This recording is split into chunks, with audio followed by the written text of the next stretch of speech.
Hey, all right, it's Injustice 2, top 8 at EVO 2017. My name's Ultra David. I am Katana Prime, and we are joined by an interesting turn of events. Over the past few months, people have been crying about the top tiers.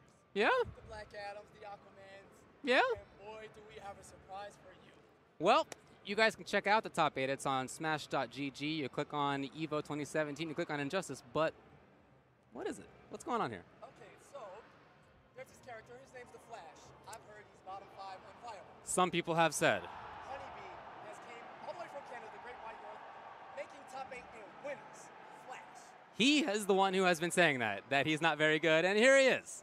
Also on the other side of the winners is Hayate, playing Robin all the way, another preserved bottom 5 character. I don't understand how people feel these ways. Also from Canada.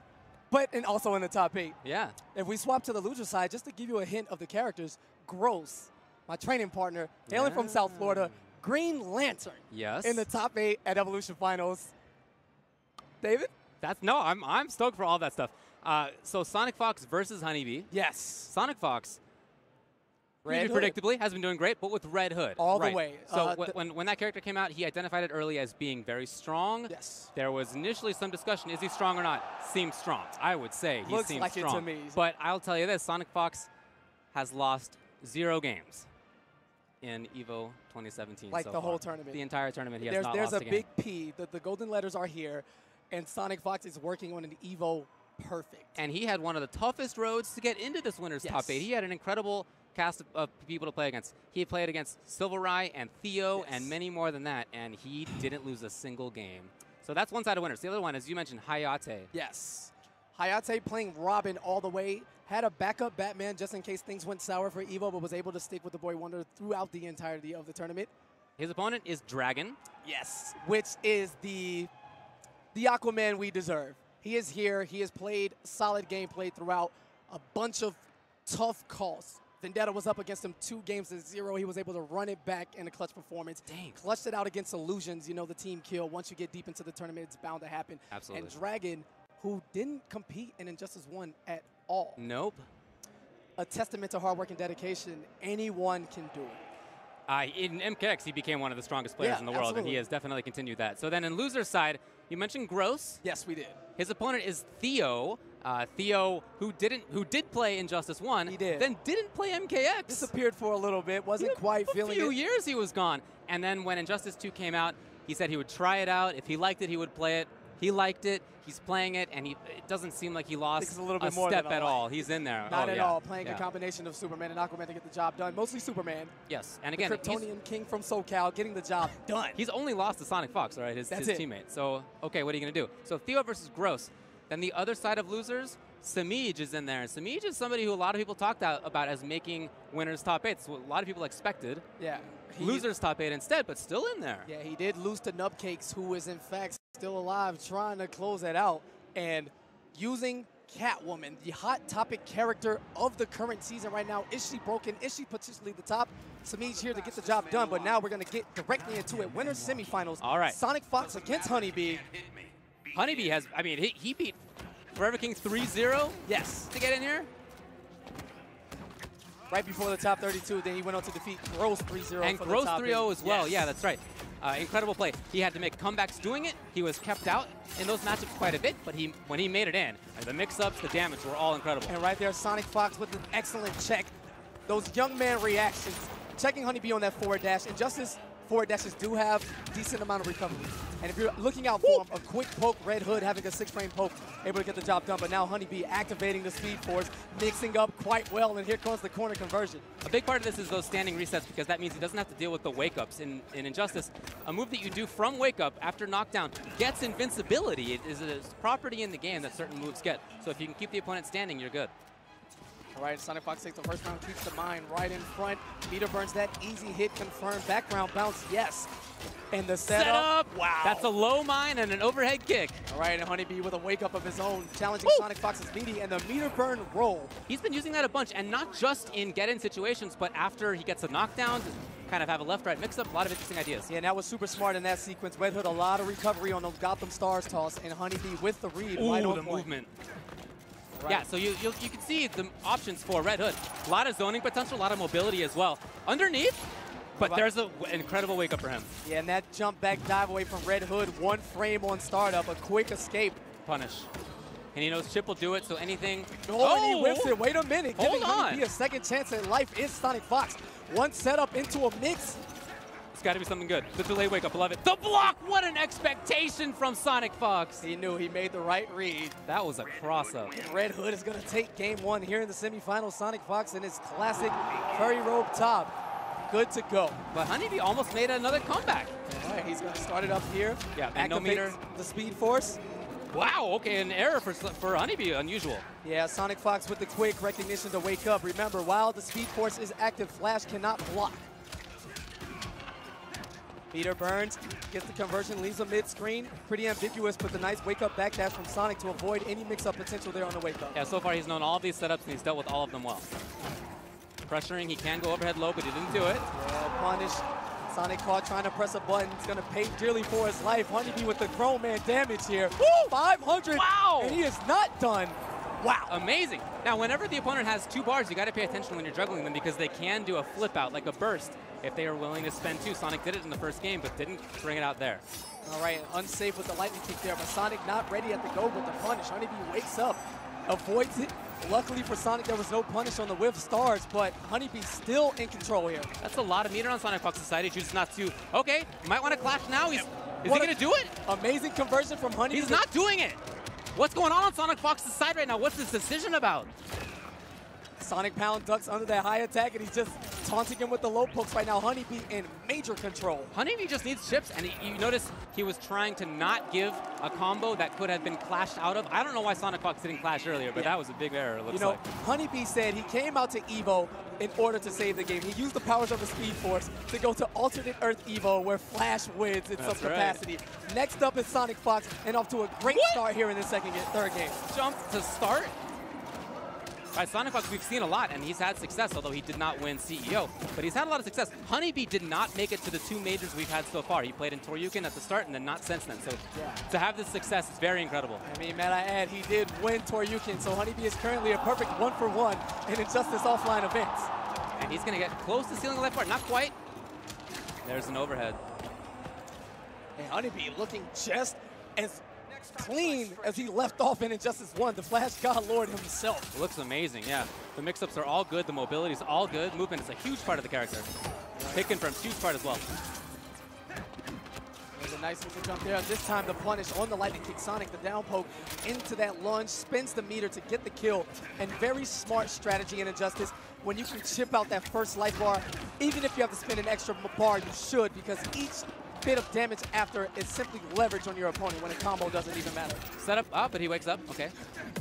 Trying to move forward. You see those Ninja Stars and those mines, they all have quite a bit of startup, but right now, not an issue. Sonic Fox, he wants to maintain the corner. Not going to get it. Uses the plus frames on that running man stance, so about +4 is Flash there. He has a super available now. We know HONEYBEE loves his supers. 1 hit confirmed, and Red Hood will be going through alternate dimensions and timelines. And if he does that, that's not breakable stuff. Oh, he needed to take a bet on this. Did he get it? There's in time. We're going for a ride, baby. Red Hood back into the pyramids off the base. Oh, wait, a T-Rex. He's hungry, but we have to come back to Earth 1.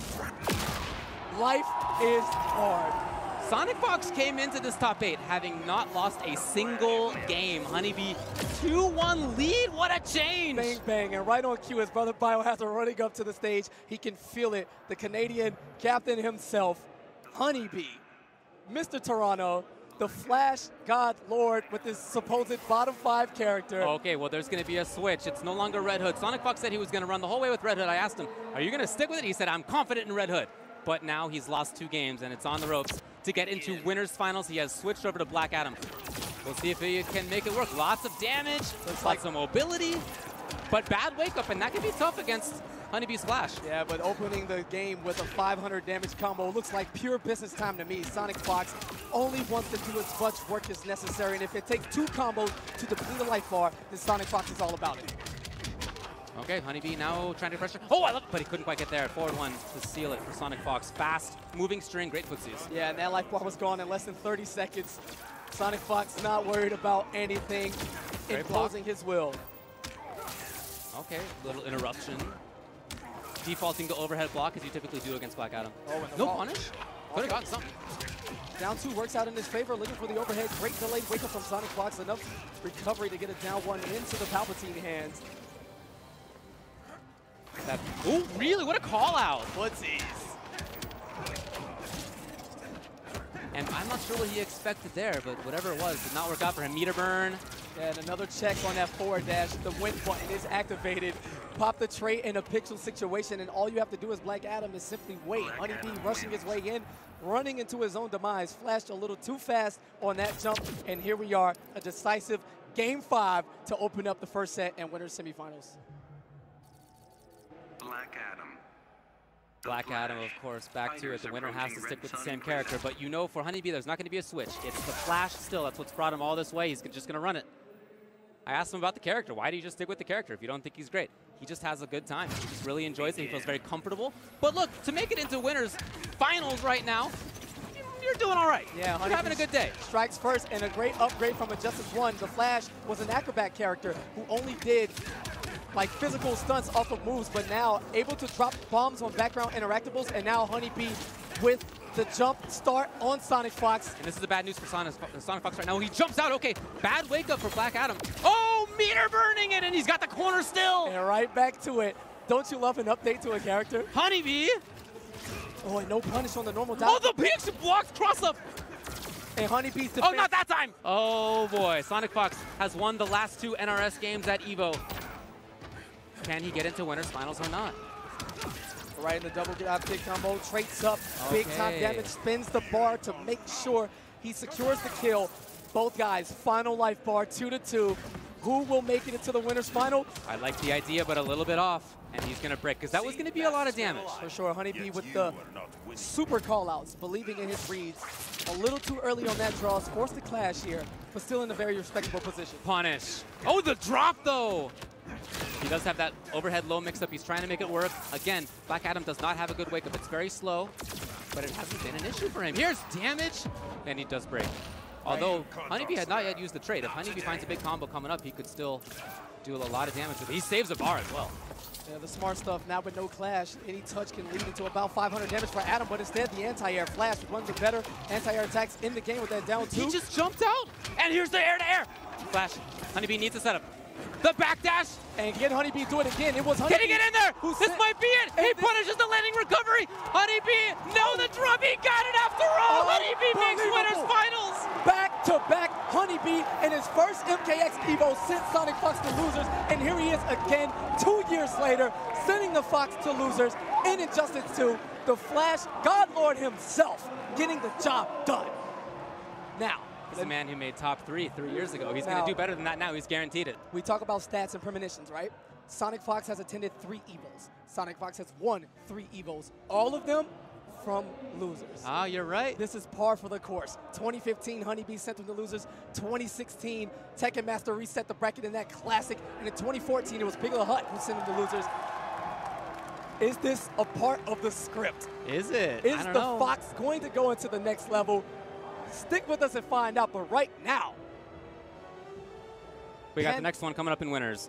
And this is going to be Hayate. He's sitting on the right side of your screen. Dragon is on the left in the glasses. Oh, hold on, wait a minute. Did he just pull a fidget spinner out of his pocket? Yeah, I've seen Yes, he did. I've seen a bunch of people carrying that around. Young Dragon with the fidget spinner. That is the secret tech at EVO. That is what carried him to top 8, along with his switch to Aquaman and leaving Poison Ivy in the dust. One of the most poised, smartest, youngest, and great defensive walls we have in the community today is Dragon, who's going to be going up against Hayate, representing Team Panda Global, who is the exact opposite. A calculated nut who will impose his will in every way possible. Wake up DPs, unsafe, just everything. He has the hardest of reads and the greatest of feels. And the Edgelord, Hayate, ready to put in work. At the same time, excellent footsies. He has a great sense of spacing.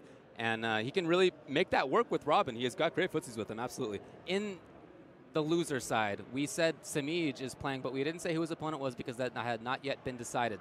It was between Nubkicks and Tekken Master to make it into the top 8. Uh-oh. Tekken Master back in top 8. And Tekken Master has transcended, coming over from MKX to Injustice 2. Second place at Combo Breaker. Yes. Second place, MKX at EVO last year. Yes. And here he is again in the grand establishment, the biggest show on Earth at Evolution. 400 Injustice Pro Series points on the line. This is basically going to solidify your spot in finals, no question.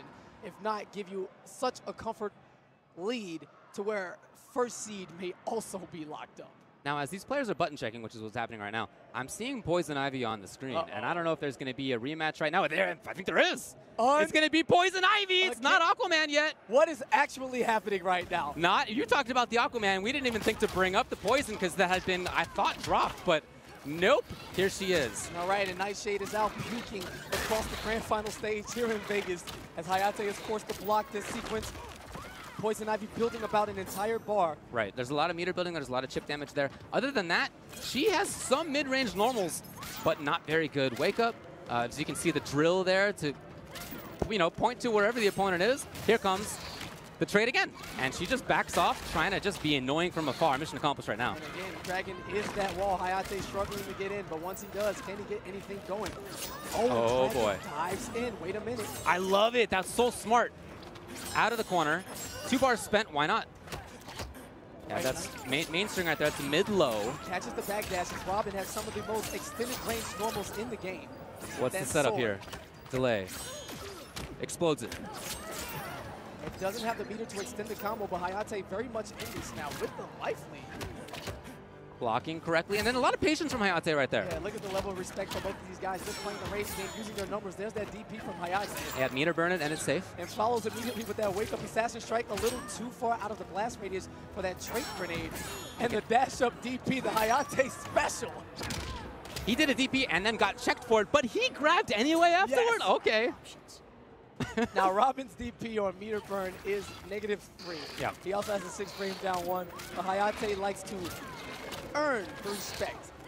He probably says he shouldn't press anything after negative frames there, but Hayate is one of the guys who, if you don't show him, he will take massive advantage. Yeah. Okay, little down 1 there for Dragon. Finally seals it. He's going to get trade back towards the start of this round. I don't know. Is he going to try to activate? No, he's got to get a knockdown or some situation for himself first. Forward 3, it's very far, but that's really the only tool for her there. So Hayate not looking for it, surprising. Yes, and Poison Ivy can, in fact, extend the range of a forward 3 by holding forward, going about half screen. You have to watch her head at every range, and there it is again. This time Hayate jumping out. Yep. Back into the corner and see what he gets. Oh, okay, so Dragon's going to spend the clash. You get 1 of those per game, and he spent it now. Meter on deck for him. 2. 25% life back. As the defender there, the person being hit by the combo, if you clash and you win the meter exchange, you get life back. All right, the Bark Skin is now active. This allows Poison Ivy to take infinitely less damage and small amounts on chip. Hayate with the setup. Dragon trying to wake up. Poison Ivy's only invincible wake up is that command grab, which has little range and can be ducked. Oh, very nice. Saw the hole. Yes. Big gap there in the Bird Ring. Hayate. Here it comes. This is actually a pretty bad spot for Hayate right now. He still has the clash, but I don't know if that's going to come up because there's so much chip damage coming out right now. Whip punish, no, it's not there. Crosses up. Nice the little dude, it's not there anymore. It's going down to the wire. Patience walking back is Dragon. Hayate dodges. Oh, in time! There was a meter burn back to be coming out, which gives you armor, but it was too slow. Too slow, and Hayate with the jump 3, a smile away. Dragon had the right idea, but a little too close. Maybe at range, Divine comes out and taps Hayate out of the air, but again, Robin with his sword, his jump and grounded normal, so much range, and Hayate believing, stealing game 1. It's still Poison Ivy. Yes. He had a chance to switch to Aquaman, but he's not doing it, it seems. The insider information from the Robin community, they believe they beat Aquaman with this character. Okay. Baby Dragon's playing the matchup numbers again, and Justice 2 proven to be a game of learning multiple characters and having those pockets for the matchups. The knockdown, ground setup, Hayate being super oppressive DP to push Dragon back into the corner, but instead, I don't know. Yeah. a trip to outer space. Yeah, he kind of gives up the corner there. There is extra damage, of course, with the stage transition, but that means it goes back to mid-screen on this other stage. Oh, and Dragon drops the combo. Hayate with the air escape anyway. I like the idea of forward 3 to try to chase it down, but not there. All right, the bomb is out. That's a quick explosion. The Murder Ring is up. And that is an unblockable, folks, but a little too far, and gadget characters throw it far away. I love that. Robin was coming in to try to get some chip or something, some kind of pressure, but blown up by Dragon, and now the dude. Nightshade, everyone's favorite helper. And then at the end, you call for him to go approach. And that's it. And it is a low attack, so you have to watch your feet. And Hayate with the full screen assassin strike doesn't even cancel it, simply believes. And whether or not that was chip damage, the teleport Bertarang on the ground, Hayate is so smart in his approach. How will Dragon respond? Oh, wake up with command grab. Beautiful wake up, going right through the setup. Could be close enough to kill the hard knockdown. Oh, here's the dude comes out though. Chip damage. Yeah, Nightshade is out. I'm going to ask Dragon to name his Nightshade so we get a personal touch to that. But right now, enough chip damage. Oh, wow. Okay, meter burns it. Great approach. And here is the clash. 3 bars, I think, against 1 for Hayate. Yep. 2. And Hayate didn't bet last game, didn't bet this game. Always interesting to see how people deal with that. Okay. Knocks down the globe. Yeah, just demolish the world into it's okay. Easy. You know, Brainiac's just storing planets, and you just want to kick them over. Great job, Poison Ivy, but Dragon doing exactly what it takes to get very much back in this. Hayate may have the life lead, but it's one combo and set up away. Okay, meter burns it, yeah.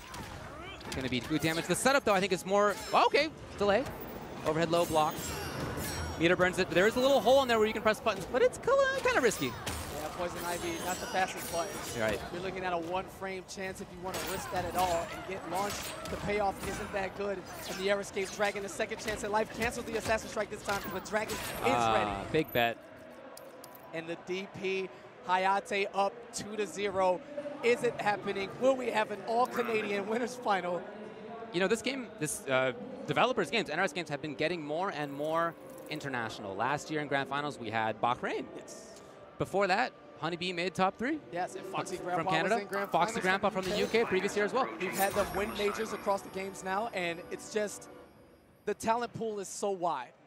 Yep. And it's not just the amount of players, the countries that the guys all come from. We had all types of talent in the top 32. Yeah, there was Greece, there was Germany, there was, of course, North Americans. Singapore did well. Sien actually made it out of pools. Yes.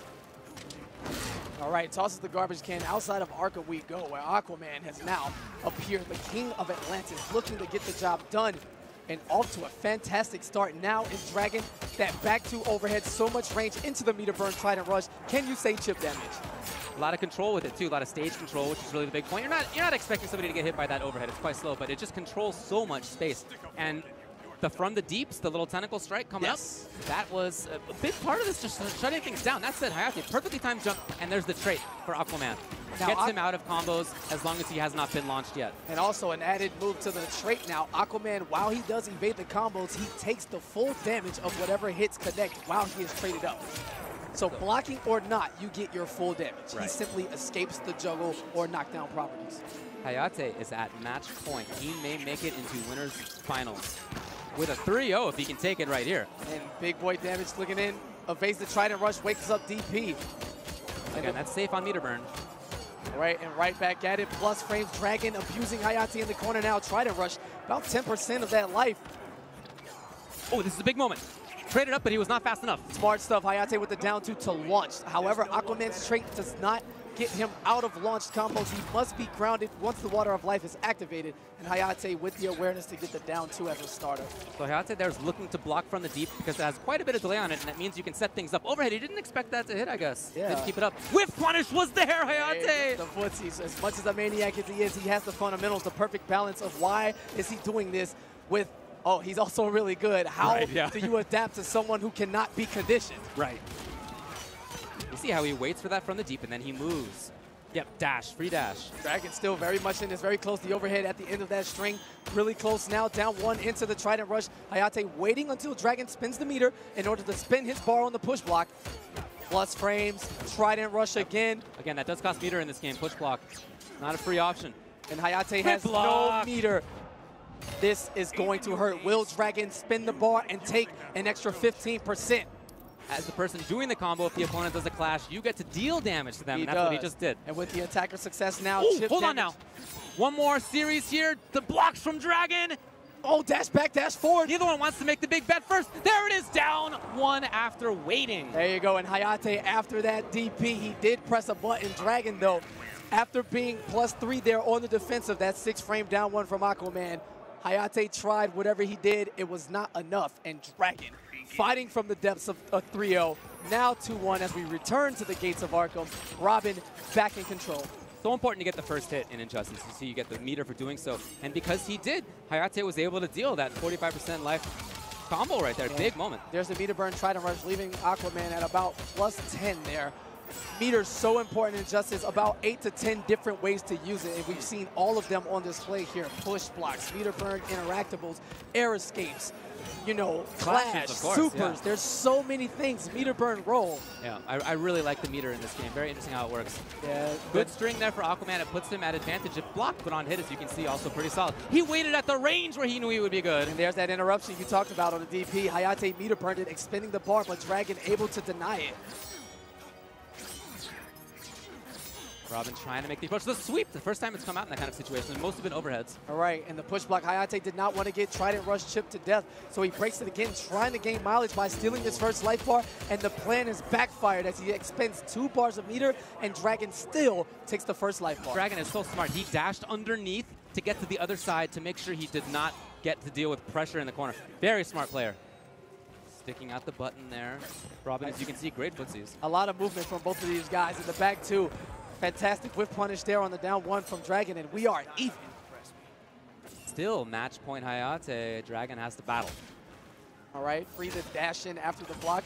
Hayate making his way in. He's going to get the full damage, the knockdown. Second time that's worked. I don't know. No, Dragon hasn't been looking for that. When Hayate getting a little greedy, not expecting Dragon to run forward, summons the Bird Ring, but instead eats 418 damage, and now in the corner. All right, yep. Waiting, Dragon. Ah, and here's the clash. He has meter advantage, Hayate does. You underestimate me. See if Dragon bothers spending anything or no. Hayate, you can have 25% life back. He'd rather keep the bar for control, for damage. Yep, just like this. Control and damage. And Hayate has to make something work with no bar here. Not able to gain it only by getting beat up defensively. Meter again, you can see the meter build is so much. The chip damage adding up so much. 3 Trident Rushes is the equivalent of a BNB at this point. Picking out a lot of buttons now is Hayate. I feel like he might be getting hurried a little bit. He's starting to whiff a lot more. A little overzealous there now. That's a chance. Oh, boy. And Dragon has tied it up at 2 games apiece. Hayate going back to the character select screen. We've seen so many reverse 3-0s throughout the tournament, let alone today. No man is safe. Is Hayate thinking about it? Hayate may, well, right now he's on top of Robin still. See what he does. It's up to him. It's his choice, but it's the final game.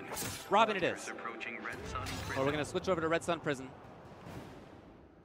Different stage. Stages, as you can tell, are a huge part of Injustice 2. Yes.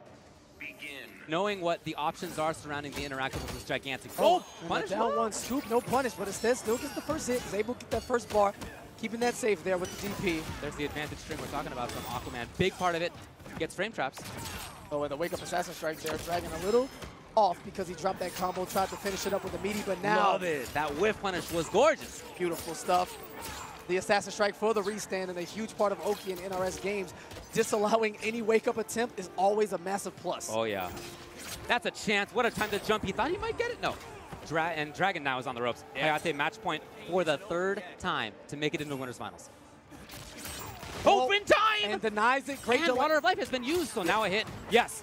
This can be big. Will there be a clash? Yes, and Hayate there, the smart stuff, allowing Dragon to clash. Now he still has about 75% of his first life bar. So any chunk of damage is insurance. Right. As he still gets a reset at the end of his life bar. Okay, anti-air, the down 2. Yeah, Dragon's had enough of this jumping, sir. We will protect the skies here. You know a thing or two about that. Yes. Plus frame. Dashing up. Wow, okay, and the block, of course. Trying to read the back dashes Dragon, but in control. Corner pressure. Doesn't meter burn it, doesn't have the meter to. Will he do it here? He does. Spends his only bar. Chip damage territory now for Robin. Wow, what a button to press at that point right there for Hayate. A lot of patience. And the sweep, hard knockdown. What's it going to be? Dragon, great poise. Can't falter. There it is, finally. He really waited, you got to say. He was willing to play patiently. Yeah, and a testament to Dragon's poise and patience. He has not done any panic plays in this situation. Hayate was up a massive life lead, and oh, how the times have changed. Dragon now in the driver's seat. But you know, if Hayate gets hit again, he's all that meter to do good work. Or he can, if he finds a big combo himself. And yeah, there it is, all right. You have to do it at that point. Whatever he wants back is his. I don't think there's any meter on Dragon's side. There's not, so 30%. It's diminishing returns. The more bar you spend, the less you get for each individual one. Goes for the sweep there now. Dragon, 1 bar of meter, spins it immediately. These guys just relying on their fundamentals and the basics, not having much resources to deal extra. Ooh, yep, threatening with that interactable right there. Definitely get away from Dragon. Here's a chance And that to trade trade. saved his life. Wow, and Hayate is super lucky. The Dragon didn't commit to the string now. The sweep, delay, wake up every single time. Oh yeah, gotta worry about that interactable right there. No! Oh, he's gonna meter burn and get the full juggle now. Hayate's in trouble, and now he's got to approach an And the Aquaman. Trident sitting toss. on Trident, sitting on interactable, sitting on the big life lead. And the meter burn roll, Hayate needs a big read. Push block, it's going down to this. The last hit, evades it. A Trident rush. Will he take a bet? And Down he one challenged it. interruption! And Dragon successfully completes the comeback. Hayate falling victim to yet another Dragon reverse 3-0. This kid is for real. He started playing competitively in MKX, and at the start, maybe seemed a little bit gimmicky, like maybe he relied on some very strong things in the game, but there's nothing like that you can say about him now. He has such excellent fundamentals. The space control is great. The pacing is perfect. He's so good in knowledge. He really practices, really studies up. That Aquaman did the trick. So the idea for Ivy was not there. It didn't quite pay off, but now with Aquaman, he has a chance to get into grand finals later on, playing against HONEYBEE in winners finals. That's so beautiful, that montage of flags up there. That's great. America, Canada, the Dominican Republic, and Bahrain coming all the way from the Middle East. Tekken Master, the Prince, making his way through up to Samij. Will be a Catwoman battle up next. But before that, we have Theo against Gross. A rematch of the classic at CEO, where Theo was up 2-0. Gross ran it back, but Theo was able to clutch it out in the end. Superman against Green Lantern. Nothing but reads, layered mix-ups, and a knack for oppression, as Gross loves to play the momentum-based game. Gross, I'm always really impressed by. I think the thing I'm most impressed by is his whiff punishing. I feel like his footsies are amazing, and back one with Lantern is one of the best tools. It's a low, it advances, and he's very strong with it. But Theo, you know, he's an extremely strong player in his own right. He's only lost to Sonic Fox today. Yes. And, you know, other than that, he's controlled a lot. He's very patient. He can be very defensive. He said coming into Injustice that he's going to make everybody see how lame Superman can be. Lame just meaning, not pejorative, just meaning, you know what, defensive, patient, And staying laid away. back the same way you can in these Vertigear chairs with the pillow attached on the back.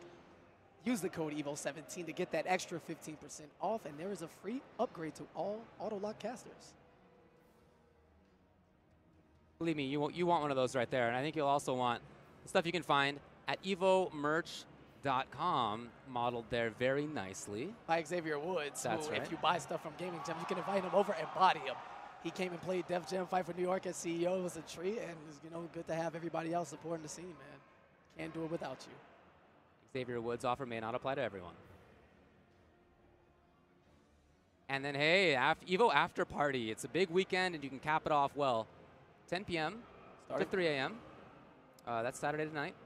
The Nerd Las Vegas at 450 Fremont Street. Well, that sounds like my kind of place. I mean, there's a shuttle from here to the Nerd. We can think about it, but let's just get through our show, and then we can go have fun with the rest of the nerds. That's and right. be lovely nerds in the same place, having fun. Yeah, we're doing that right now, but we can do it later tonight, too. Absolutely. This party doesn't stop. So Gross, there you see him. From the Dominican, as you said. Yes, they currently residing in South Florida, man. Training partners, so happy to see him advance this far. No, just when you have backyard world-class talent and they come out and prove it, this man was on an emotional tear, screaming throughout the bracket. He was down 2-0 against Tekken Master and ran it back to stay alive in winners. And then against Illusions, who has been his demon, having troubles, able to defeat him finally for the EVO medal. Please, Theo, a man of small words. Yeah, but What you see is what you get, and some of the best patience, footsies, and adaptation you will ever see. He says, if you think you've seen a lame Superman, Yeah. you have not seen the lamest. But you know what? As calm as he often is, when he did qualify for the top 8, the only pop-off I've ever heard from Theo came out right there. Yeah, he yelled. Yeah, and I had to turn around and say, who was that? Yeah. I didn't know it was him at first. I didn't believe it. I remember sure a few enough. years ago, the internal pop-off when he won SCR in Injustice 1, he kind of closed his eyes and just breathed it. Now, now he's loud and into it. Everything is on the line now. The Pro Series, 50K pot bonus on the line here at EVO. Great evasion right there by Gross, looking for the explosion. We're trying to move in. There's the back one I'm talking about, the low. Right, and Theo throws out his first normal now as he was just playing the space with the lasers, has no problem being content from full screen. Well, I really like Gross's approach to this. He's willing to just play it slowly and move forward, move forward. Yeah, very even matchup so far. The heat zap, huge chunk of chip damage, puts up the wall, meter burns it to keep it safe. It's still quite even in life. Yes. So there's the trade. Oh, he got in there. What a timing. Gets the throw, and this is where Gross does work. Corner, looking for the mix-ups. Great patience from both men. Ah, yes. That back one a little too slow. Gross a little late on his frames, and Theo challenging with another forward two after that breath, which is only -1 on block. Right, very fast option for Superman, and you can see a lot of damage out of it as well. So trading up again, getting that extra damage, and also breaks armor. Right, trading out. Gross trying to find his way in, looking for a combo. I really like the timings on his meter burn rolls. You do spend a bar to approach like that, but I like the idea of it. Again, two huge chunks from the heat zaps. And look at the meter on Theo's side. Even if he gets in trouble right now, he's got all the bars in the world. And a punish on the meter burn roll. There's Theo going for the anti-air attempt. Gross is finally going to secure this first life bar. However, a lot of ground to make up with no meter in comparison to Theo, who's sitting on a full stock. Super will kill in this situation. Had to play patiently, and Gross did. Oh, he didn't overcommit. Did not open himself up to the Lances. Down one interruption. No, patience. Well, yeah, okay, tried to interrupt, and he did. Look forward to from Superman. Yeah, looking for the shimmy there, and Theo with this major life lead doesn't need to look for anything offensive, simply blocking, paving the way with lasers, and they say Superman zoning is iffy or whatever, but it's all about the smart man and Superman getting the job done. Theo, calm as ever. It's the timing, and it's the placement. And even when Gross was doing things like meter burn rolling through, still, I really like Theo's reactions. He got grabbed once. Other than that, he jumped into the air. He started just moving away, right? Air dashing away. So I love his calls. I thought those were perfect. Will there be a switch? Does he play Black Adam like that? He plays Black Adam and Aquaman like that. Yes, he does. He said he had to be smart. He loves Green Lantern, and that did get him to top 8. But now, against a player such as Theo's caliber, not to disrespect any of the opponents along the way. Of course. This is do or die now. You are in losers. We'll see if it works for him. He has extra air mobility and gigantic damage. And there's the challenge instantly right there. Black Adam, access to that 6-frame down one. Whipping the dive kick to build some meter every time he avoids a laser. Smart stuff, trading specials for specials. Not really a lot of zoning per se from Black Adam, but he does have excellent counter zoning. He can do, he can do a dive kick over some zoning options. He can use that tool right there, Black Magic, to get through. What a call! And luckily Theo didn't have meter for the meter burn 4-3. He had the right idea, but Gross ready at the helm with that throw. And Gross patience. Now, we have seen occasionally that Theo will be forced to play offense, and he's not bad at it, all right? He's pretty good at it. He just doesn't prefer to do it. Yeah, the double dive kick right there from Gross, 400 damage right on top, down one into the trade cancel. Easy combo conversion for any Black Adam player, and Gross is in control. That down two, that phantom hitbox, it hit something. Yeah, he's just got a little stubby elbow coming out, but a little bit. Hitbox on it's ridiculous. And this already looks like a completely different matchup now. Gross building meter every single time he can. Theo working his way in now. We haven't talked about it yet, but this stage is very dangerous, too. Yes. Lots of unblockable interactables on this stage. Yes. Very damaging. Every single interactable on this stage is, in fact, unblockable. And a check on the forward dash. We talk about that. At the highest level, these guys are all watching for those animations. Mid-range game, footsie is extremely important. Looking for something through. He's seen a lot of down ones and grabs. And this is so beautiful. You look at the defensive capabilities now that Gross has the massive life lead. He's not looking for anything, just simply trying to block. The shoe is on the other foot now. Ooh. And look at the patience. Look at the barrels back there. Okay, back two instead, right into this. What a jump! He was looking for low lightning. It's got a huge startup, and he whiff punished perfectly. Read or reaction, that was fantastic. Gross still very much in the driver's seat. Plus frames from the EX. That's it. Oh, that one orb. Okay, the orb was there, yes. In a pixel situation, that is the win button. Yeah. Snap the finger, crouch down in the corner. Theo took two of the orbs, and Gross is like, you haven't died yet, sir. Please come again. Starting off better this time for Superman. Sounded like 4-2 at the start. All right, at this time, Theo strikes first blood. Combo and a whiff punish. No, sir, you will not toss out any normals against me. not for free, without punishment, and Gross with a quick tech. There you go. Unblockable roller coaster ride there, little merry-go-round. Not sure if Superman rode those in Krypton when he was a baby, but he came to Earth. The world is his playground. Have a little fun. Still riding them, yeah. There you go. Gross playing very patiently on the other side, waiting to try to counter something. And Theo is not likely to give into that kind of thing. No. He's a lame guy. So Gross gives in first, but neither one really needed to. It was kind of a crack moment for Gross. And not watching his legs as he gets torched by the down one after the forward two.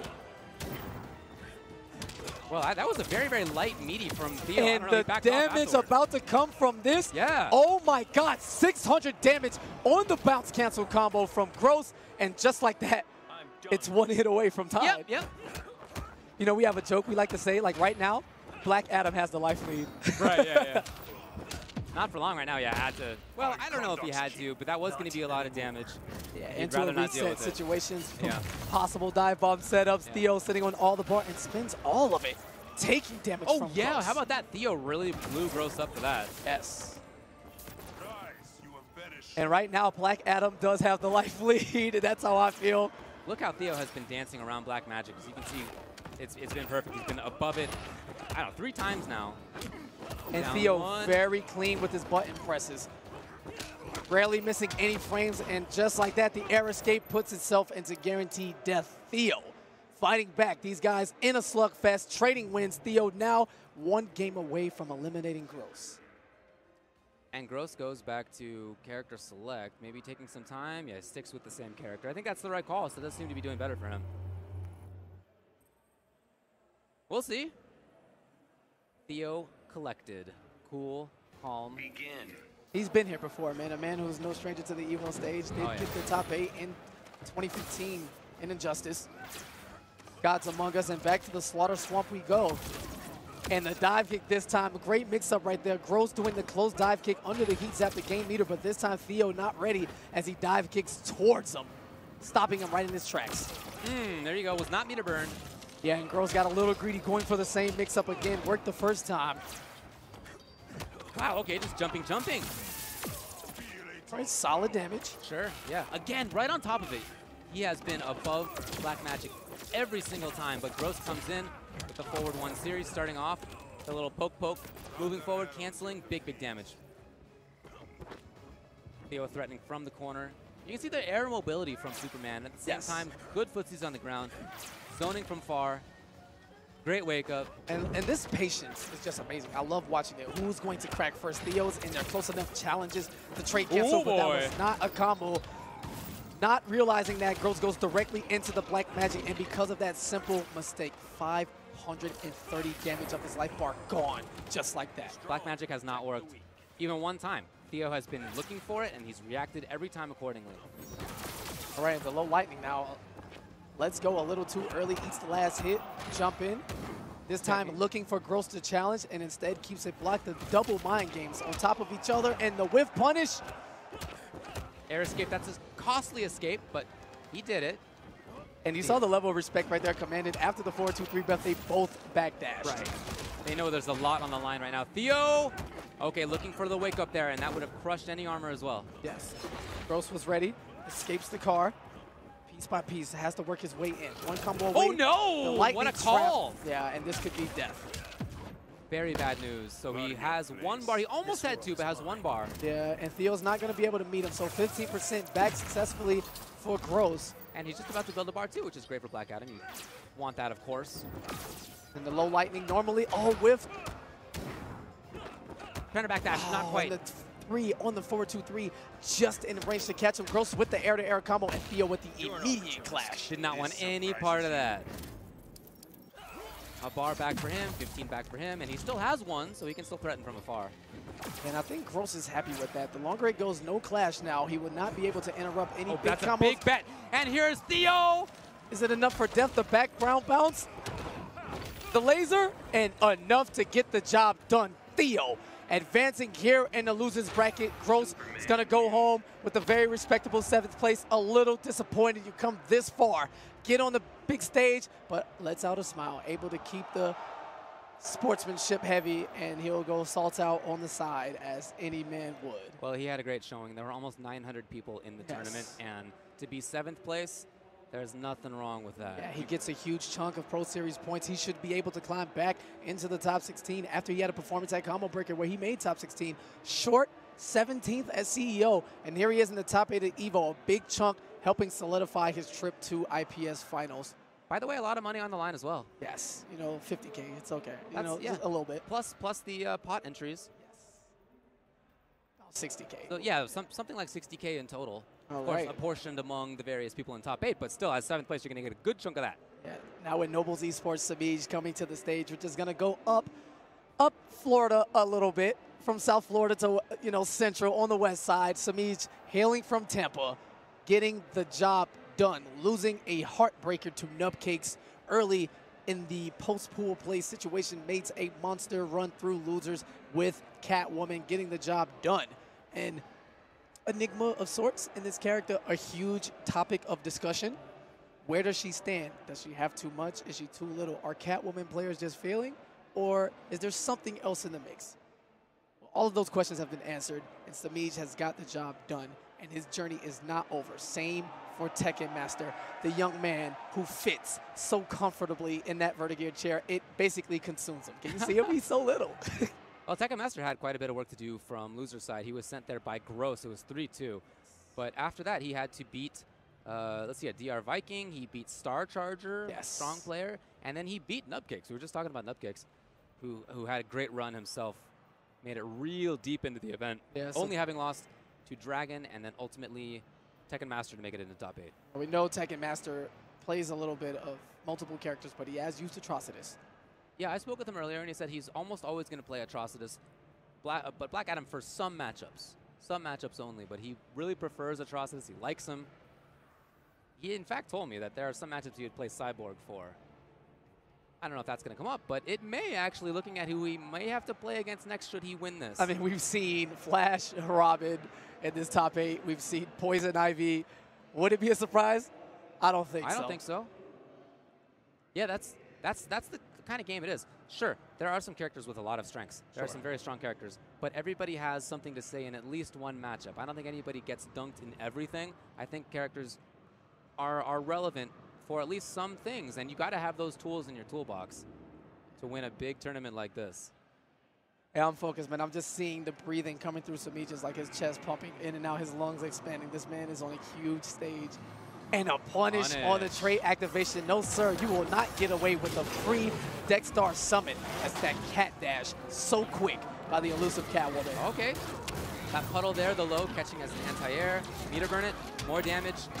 And also some time, too. He gets a little bit of that trait timing back. Yeah, and after that combo, he already has half of the Dexstar's meter back up. That's right. So Atrocitus, great footsies. He has some mix-ups up close, although you may be able to just block high-low and a little series there, but it's about the trait. Yeah, bad wake up though. It's a high, you can duck it. Yeah, Tekken Master getting a feel for Samij, and Samij just ready. Testing Tekken Master, wakes up on one of the first knockdowns. Easy punish for Catwoman, that down 2 so great, and an easier conversion in the corner. That breath there is safe on block. It's just a way to make sure you, oh, that's a big bet. Wow, committed to it so early without the insurance of Dexstar behind him to help make it safe. At the very least, you could meter burn back 3 in between the shield and still get the punish, but at least it costs resources. In that situation, Tekken Master handing Samij the keys to the kingdom, basically asking for the punish. But he did the overhead as well, so he brought out both sides of it. It is a 3 out of 5 set, of course. You got a few games to test out, but you got to know Samij is ready for things. He's had so much success lately. All right, and the air-to-air, he's had enough. Tekken Master cannot get out of this corner. Samij working him.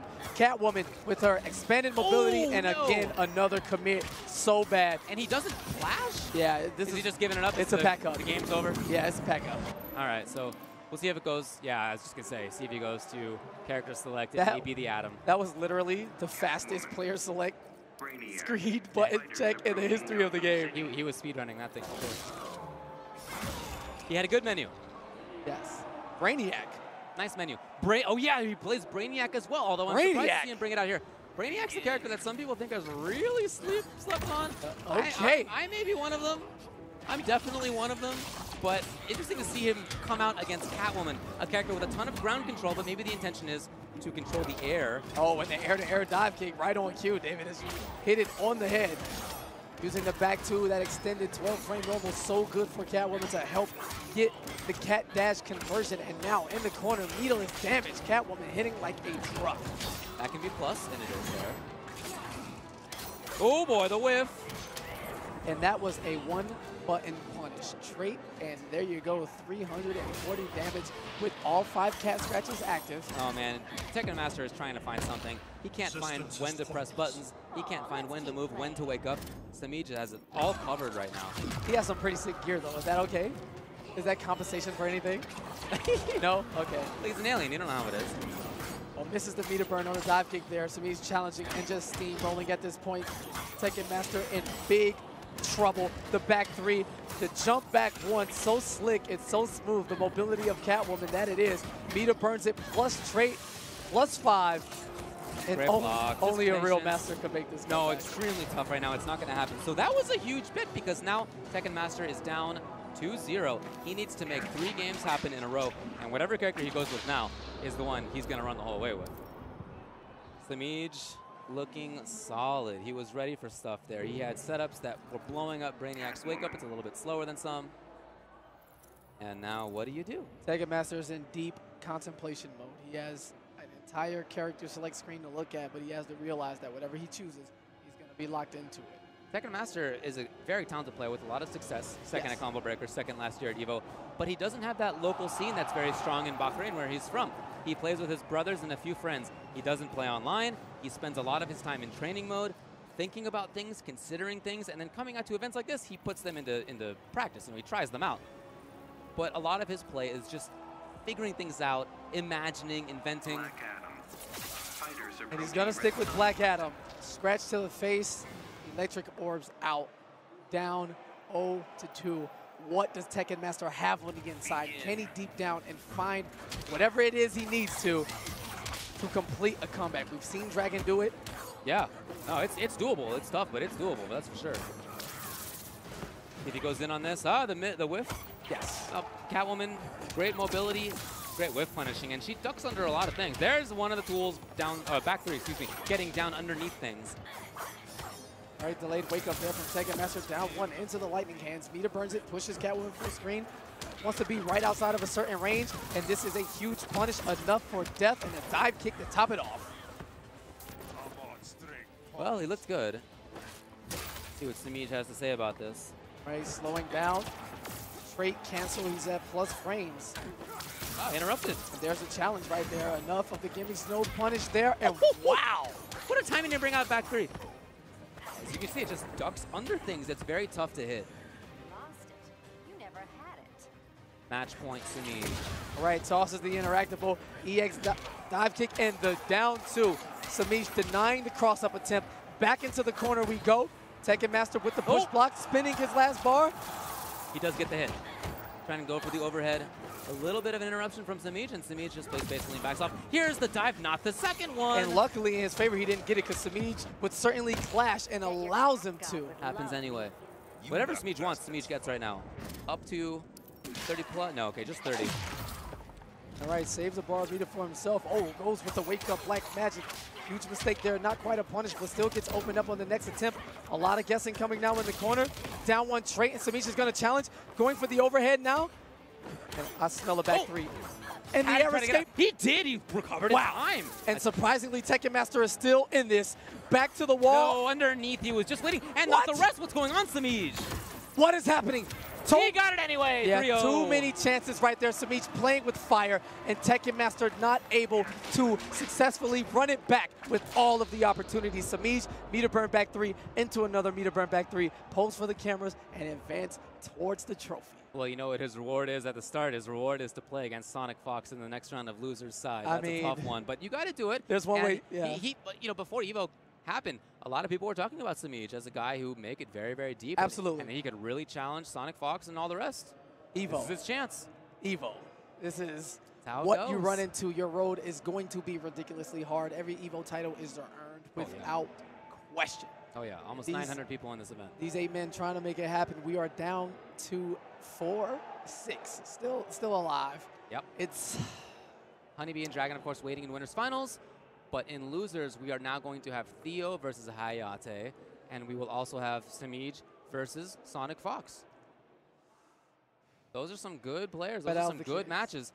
They have been good all day, of course, but top 8. Good as it gets. Stick around with us. We're going to take a quick break. More Evolution Finals coming up for you, and just the 2 Pro Series Grand Finals coming up soon.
Okay, class. We'll be picking up when... Get ready for a more vivid window into your games with a stunning 4K display and graphics that bring all the action to life.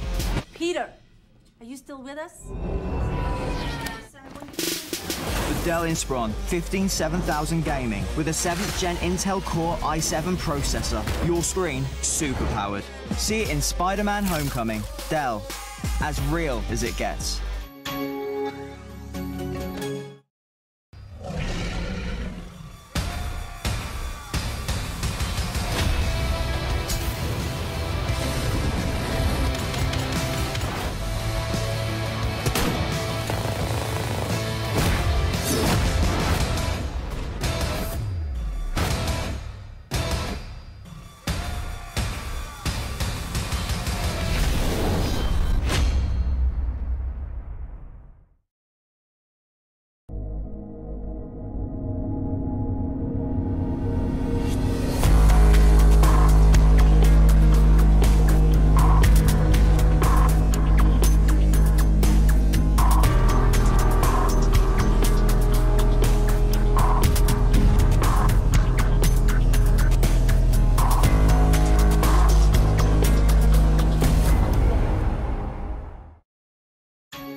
Hang on a minute.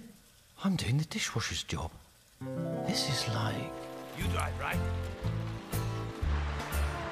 Or like...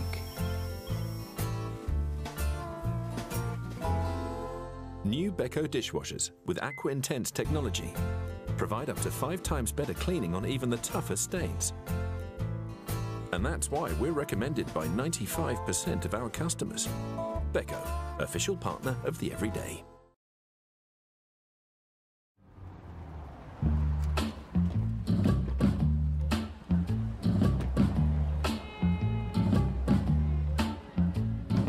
When it comes to twisting, I just got to keep insisting. Oh, baby, you should do swing. When it comes to twisting, I just got to keep insisting. Oh, daddy, hey, you are the king. Baby, you got me beat up and down, inside out and across. Oh, yeah.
We have our top 6 now for Injustice 2 at Evolution 2017, and we are going to turn to the winner's side again. The final 2 remaining in it, the winner's finals is what we have up next. This is going to be HONEYBEE versus Dragon. Will he play Flash? That's the question. So Dragon with Poison Ivy, more likely Aquaman, I would think. HONEYBEE told me earlier that he's going to play Flash for everybody with the exception of probably Aquaman versus Aquaman. Well, what do you know? Right before the gate to the grand finals, you are going to run into the King of Atlantis, guarding the door with that trident. Yeah, but you got different thoughts on this. The Flash has taken him so far. He's in winners finals with All only the the Flash. Do you just keep rolling with the guy, or are you just feeling confident, or what do you do? Questionable decisions where only the men who can advance that far into a bracket going through this tumultuous everything, just from the beginning of pools all the way down to the end. Only HONEYBEE could answer that. I talked with him before this deep run. I mean, it was after pools that I spoke with him, and he hadn't yet beaten all of these good players with Flash. Well, so I don't know if that was the same mindset. It's indeed Flash. All right, and HONEYBEE looking like it goes for the full down 1-2-3 string, which is full combo punishable, but the right reads, momentum, belief, everything it takes. But you see Aquaman really slows things down. Great blocks. Oh, wow, okay. All right, the Sonic power. No, buddy, he can't block. All right, overhead. No one can slow things down better than the Flash. Here we go, right back. HONEYBEE drops the combo. Ooh, he's usually great with the execution here. Delayed wake-up. That means you can't do a wake-up attack, but it does. Wow. Look at this pressure. He got in. He zoned out a little bit, but he got in, and just like that, it was done. Okay, now he's recharged. He ran, he got a drink, and great whiff punish there. The spacing was great. This is too much. cancels into the Speed Force no matter what. Dragon with the push block, relieving him of his meter and getting back to normal speed. He gets out of there. Can he get there in time? He did, actually. And that was so slick. Canceled into the running man stance, going for the torpedo. Every piece of life counts, and that is an optimal punish at that range. Sure, sure. Now he's got to be patient. Okay, that does get through things, and there's no recovery on it, so it's pretty good. And that's so smart. The Sonic Pound in footsies. Yeah, to get over stuff. Oh, air to air. And Dragon saving all of his bar for push block during the Speed Force activation. Doesn't want. That's a punish right there. It is. Oh, but the trade, of course. He gets out of it, and that means he actually punishes the wake up from HONEYBEE. Bummer. Yes, deep level punish mind games back to back. You open someone up, and your reward is you get punished for it. Right, right. What a demoralizing feeling. That's why he didn't want to play this matchup. But other than that, he had a lot of success in the corner. All right, again, the Sonic Pound and footsies Dragon going for the plus frames. HONEYBEE with the disrespect on purpose to gain the clash. Yeah, there are situations where you'd rather take the hit so that you can get a clash and get life back, which is what he just did. 15% recovered it. HONEYBEE, no meter. There will be no extended combos here. Needs to find a way to build some meter before it's too late. Try to rush so much chip damage, and the Speed Force is active. And he had to back off there, but the trade's used up now. What is it going to be for HONEYBEE? He needs one more, maybe. Let's see what he gets. And the water shield meter burn. Down two doesn't work. Oh my God. How unfortunate. HONEYBEE with the perfect reaction and the great response, but a little out of the range as Aquaman, that jump one just casually sliding over HONEYBEE's anti-air attempt. And Dragon, would you say? I would say he stole that game. Yeah, he ended up getting it after all. HONEYBEE, I really like staying with Flash because it was clearly not. He wasn't losing because of Flash. It was a down-to-the-wire thing. All right, now watching his legs. Now back-to-back. Doesn't have the meter to extend. But Aquaman, solid damage. And this time, the Water of Life not activated in time, or maybe Dragon didn't block accordingly.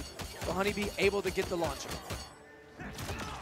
Coming in, activates. He cannot block, keep in mind. But the reset, how many? And this is a combo. Backdashes out. Goes for the sweep. Not sure if that what he was looking for, but either way, works out in his favor. Still relatively safe. Oh, what an expectation! But the rest whiffs. And there's the chip. I think he was trying to get away, HONEYBEE. Yeah, not that time. That back two, so much overhead range coverage. As Aquaman swinging that trident to the best of his abilities. Oh, and just out of range on that punish. He's overextending. You can see it. HONEYBEE is getting in a little bit overzealous mode right now. So Dragon, I like the style. He knows he can play patiently. HONEYBEE will come to him. Yeah, and has made errors on the way. All of his meter just killed him to his detriment. Spins a bar, 2 bars on the air escape, didn't have to clash immediately, and now he has no resources. Big comeback. This may be asking for a little too much as Aquaman's going to chip him anytime he gets close. Flash not known to do any type of damage outside of in your face. Yeah, he needs to be in there. He needs more. He needs more. Okay. Water of Life was spent right there, so at the start of this round, he's not going to have it, but it builds back fairly soon. Not to call for an omen or to get carried away, but HONEYBEE is known for the greatest comeback in Injustice history with that video. Down one worked like that? Oh, wow. All right, and there's the whip on it, and he won't recreate it here in real life. Dragon so solid now on the other end of a 2-0, this time being in the driver's seat. How good is he at denying the comeback himself? So he's running it with Flash. I love it. I got to tell you. I think this is the right choice. This character has done the work for him. Last game was a different story, but I really feel like that was more about him getting impatient than the character. Great patience from HONEYBEE, outlasting the Water of Life before he commits to the lightning kicks to get the full combo there. Eats the wake-up Trident Rush. Got to watch out for the dinosaur head. It's up there. It's up there. Oh, all right. Little late on the reaction for the whiff punish. And huge chip damage again. Sonic Pound. Nice. And great delay wake up, even slowed down. It was an extended delayed wake up in that situation. Oh, set up into what? Meter burn 4-3, keeps it plus and has a bit of armor in case Dragon wanted to wake up. HONEYBEE looking for chip damage, but as you said, overextension being a theme in this match in clutch situations for HONEYBEE. Yeah, okay. And there was no trait right there for Aquaman. He could not get out of that. Not in the slightest. Now, every time he's taking a sip, he has a little bit of overcharge right now. I like the idea, but Dragon didn't commit much. Able to recover in time and punish HONEYBEE for attempting to punish. It's match point. Dragon, great block. Interrupted. He cannot block during that trait, keep in mind. So that's tough news. Yeah, and you saw the Sonic Pound whiff there, allowing Dragon the space to get the down one. back in control now. Plus frames, HONEYBEE trying to challenge, and Dragon just chipping away at the Flash's life piece by piece.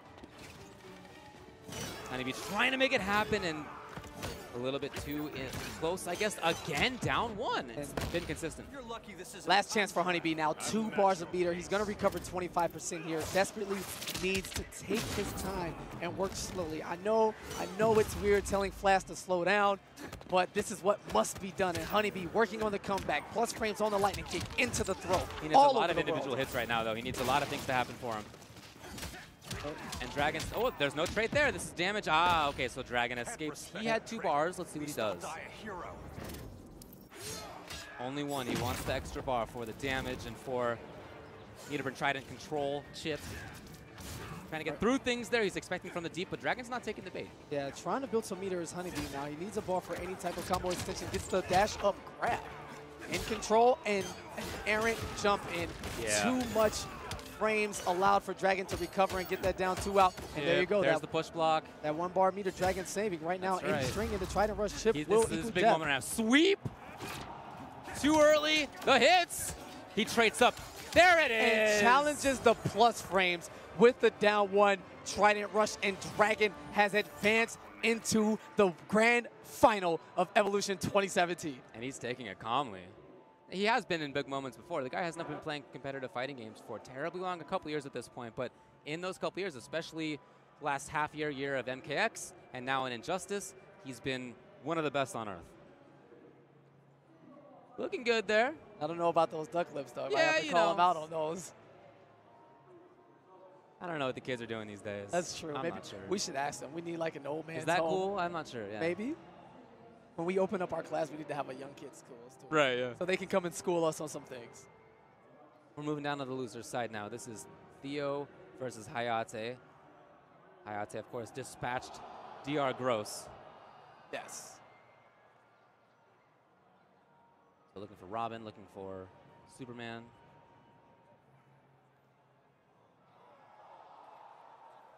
Very strong zoning play that we saw from Theo against DR Gross. But on top of that, great whiff punishes, great footsies, and he occasionally turns it on. And it's hard to know when that's going to happen. It's hard to know when he's going to turn the offense up all of a sudden. So that kind of sudden shift in what he wants to do is very tough to expect and very tough to deal with. But he's playing against somebody in Hayate who always seems like he's aware and has some of the best whiff punishing himself. You know, he's always ready to whiff punish stuff. He's always ready to move in unpredictable ways or bring in unpredictable options. And even if you have great defense, which Theo definitely does, absolutely, it's still tough to deal with Hayate doing what he wants to do. Just so much focus right now from both men. Hayate, looking at it, looking back, this is in fact a rematch from CEO where Theo defeated Hayate to make top 8 there, and it was kind of a wax, man. He dunked him. And Hayate's rampant, surefire, I'm going to control the temp the way I want to. Something that Theo is perfectly fine with as we get a button check. Are we going to see Batman? He has the Batman instead. He does. We'll see. All right, blue cowl on deck at the Ace of Clubs bar where Steve in the background is waiting to be thrown. The interactive little guy. Yes. Steve, down on his luck recently. He used to play the stock market, but it didn't go very well for him, so he's at the bar now. Yeah. That's the official backstory. It is, and now his job is getting tossed by power characters into the ground where he should be dead. But the great ragdoll physics of Steve, he should be a level 30 multiverse boss one day. It would be tight. It's a very peculiar skill. Yes. He survives all of it somehow. There it is. Steve, yeah, he's fine. right there with the fine. assist. Steve is up 1-0. If we can get the guys in control to put his name on the leaderboards, I'd really respect it. So Batman's there, and now with Batman, you see the bats. Yeah, the bat right there. You can let it go at any time, and that can allow you to move forward or to zone. A lot of different options with it. But right now, Theo, a lot of damage on deck, and back to the space control. Yes.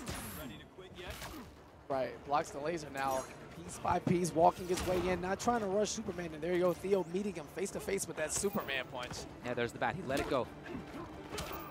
Wow, okay. Escape right back in there, though, is Theo. Dominant round. Running out of chances, Bruce.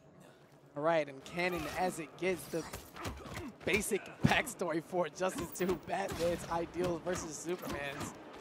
Great blocking. And a patient man, Theo, is not even looking to fight back with the offensive capabilities, simply waiting for an opening. Gotta be punished. It's so fast on recovery. It's only -11. It's very fast, even on block, but on whiff, as you can see, it's fast as well. Right, the Superman punch in, Batman trades out. Bat management a little better this time. Hayate going for the damage. 382 double dash in, plus 25, but doesn't connect the forward 3 to keep the plus frames going. What a tech. Ready for that. He's got the bat spinning around. The bat was there and gets the knockdown. Gotta watch out for the canisters. And overhead follow-up. That's great. Great delayed meter burn and the wake-up slide from Hayate to keep things going. And just like that, not quite sure if he needed to spin the bar on that batarang, but didn't want to risk it. Using that meter burn to move forward. You see a lot of advantage on it. He gets over, but not so much effect. Looking for another meter burn on that up batarang, but Hayate not having any meter at his disposal. Those individual bats have hit a lot, but they just haven't led to much very often. Looking for the jump, and it wasn't coming. And then as soon as there was no anti-air batarang, there was a jump from Theo. Genius. Yeah, instant. And upon landing, the meter burn rolled to escape, wanting nothing to do with it. Meter burn there, extra damage. A Right. lot of damage now. There's the Superman punch. No one's ever ready for that. The double dump to escape. Jumps off the ceiling fan. Oh, hold on now, 3. And he, okay, goes for the combos. Theo does finally break at the very end. 2 bars for him. He thought about it. The damage wasn't the issue there. It was the setup. Batman was going to get a free dash in, and he was going to be cornered. Theo rather deal with it now than later. See the bat slowly building there on the bottom middle right, or middle left, I should say. Got one ready. Activates it. Doesn't come up. Man, Theo it wants to jump back, but Theo dashes up close enough. The situation there, you would have wanted a forward dash to go under the traits, the laser startup, but instead Hayate dives right into it, and Theo on the board first, excuse me, 1-0. As Hayate thinks about it. I don't think he looked too bad there with the Batman. No, I don't think so either. But I really like Theo's use of the trait for Superman. A lot of people will save it for like forward 2, 3, cancel, something like that. But he uses it as often as he can from far away for zoning too. There's extra damage out of it. All right, throw into things now. Hit advantage. Checks but back. not the rest. Right. Standing back, watching. Doesn't toss the beer. Beer is bad, apparently. Superman doesn't want anything to do with it. There it is, finally. The defense out, but not all the way. And there you go. That's exactly what Hayate was looking for last time. After the plus 25, step up a little forward. That forward 3 overhead, catching the back dash, and Theo susceptible to overheads right now. It really seems that way. So push block does get rid of the bat, as you just saw. Punish, not quite. And both of these guys taking some huge risks here. Just lets go of the bat, and Theo expected it. He backed off. Here he is, though. And this is going to hurt. Will he expend the bar? Yes, he does. Heat zap combo, 564. Dash. Hayate with the wake-up forward dash. Okay. What a challenge. I don't know. It didn't do much out of it, but I think it was a cool idea. Theo back to the control. Oh, he doesn't. That was so late. Yeah. Avoids the lasers, whiffs the back 1 Theo. Again, just the lame style, just staying out, doesn't want anything to do with any approach he doesn't require to block. Yeah, like I said, he pops trade as often as he can. There it is. Yeah, Hayate with a read there. After swinging on the ceiling fan, he was looking for Theo to anti-air him traditionally. Changes his jump trajectory with the double jump from Batman, but again, Theo not biting in the slightest, simply banging his time and waiting for it. I love this style from Theo because you can really see the advantage. You know, I don't know which character wins this matchup, but Superman, his own advantages are to zone and to have great footsies, and he's really making both of those count. And what a great hit confirmed. Batman's batarangs, you can meter burn at any time by pressing the meter burn button, and Hayate waited until it hit him way up top. Rethink your strategy. Batman doesn't really have the same footsies that some other characters do, so he's got to play either away or right up close, but the bat's really helping. This is a great example of that. Conversion was excellent. He gets to dash in. No, instead zone. All right, staying away now, playing the laser game. Just outside of mid-range is where Hayate wants to be. And how many times has he looked for it? And Steve coming for the assist again, now 2-0. Hayate sitting on a super, traits up, spins the bar, meter burn back 3, no air escape. And the wake-up slide. It's very, very punishable. Very, very slow on recovery there. It's not working right now for Hayate. Hayate risked it all on that one read. And Theo with the knowledge to not do any moves that would give Hayate an opportunity to clash.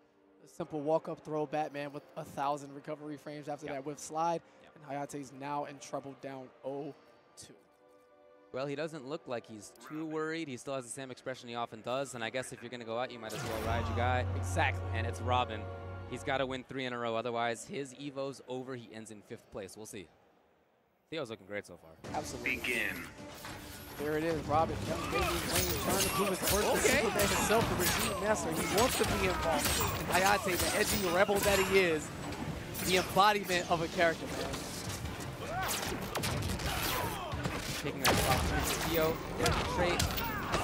And a jump, which messes with the gravity there, but Theo not able to get the full combo that he wanted. Works out in Hayate's favor, only taking a small tidbit of the damage. I'm impressed by Hayate expecting Theo to go in for that one time, and he really hasn't done that in the entire set so far. Nice expectation, but Theo comes in, damage. Go back to the zone, to the control he does. Hayate walking down slowly, patient, small dash. Oh, the timing! Great reaction from Hayate. Assassin strike, no. Go for the setup instead, and an immediate push block from Theo. I'm not dealing with these mix-ups or a close game, and wow, great knowledge and using the correct jump attack to get that side swipe out of the air. Yep, comes in. All he needed was chip. Yeah, chip territory. Fine, yeah. Why not that big mid Superman punch taking about half screen and mouth? Getting tapped with those zaps hurts so much. And again, after trying to do something, and there's the flying punch to shut it down. Theo away. Okay. He was looking for the punish on the Superman punch. Theo with the great back dash. Hitting it at max range where he has less recovery. He's even dealt really, really well with Batarang too, which does crack, but it stops cracking at some point, and Theo has jumped at about that spot. Goes for the swoop, no punish there. Takes the throw. Terrible situation right now for Hayate. He can't afford chip at this point, and that is chip, and that is that. And Theo in very convincing fashion.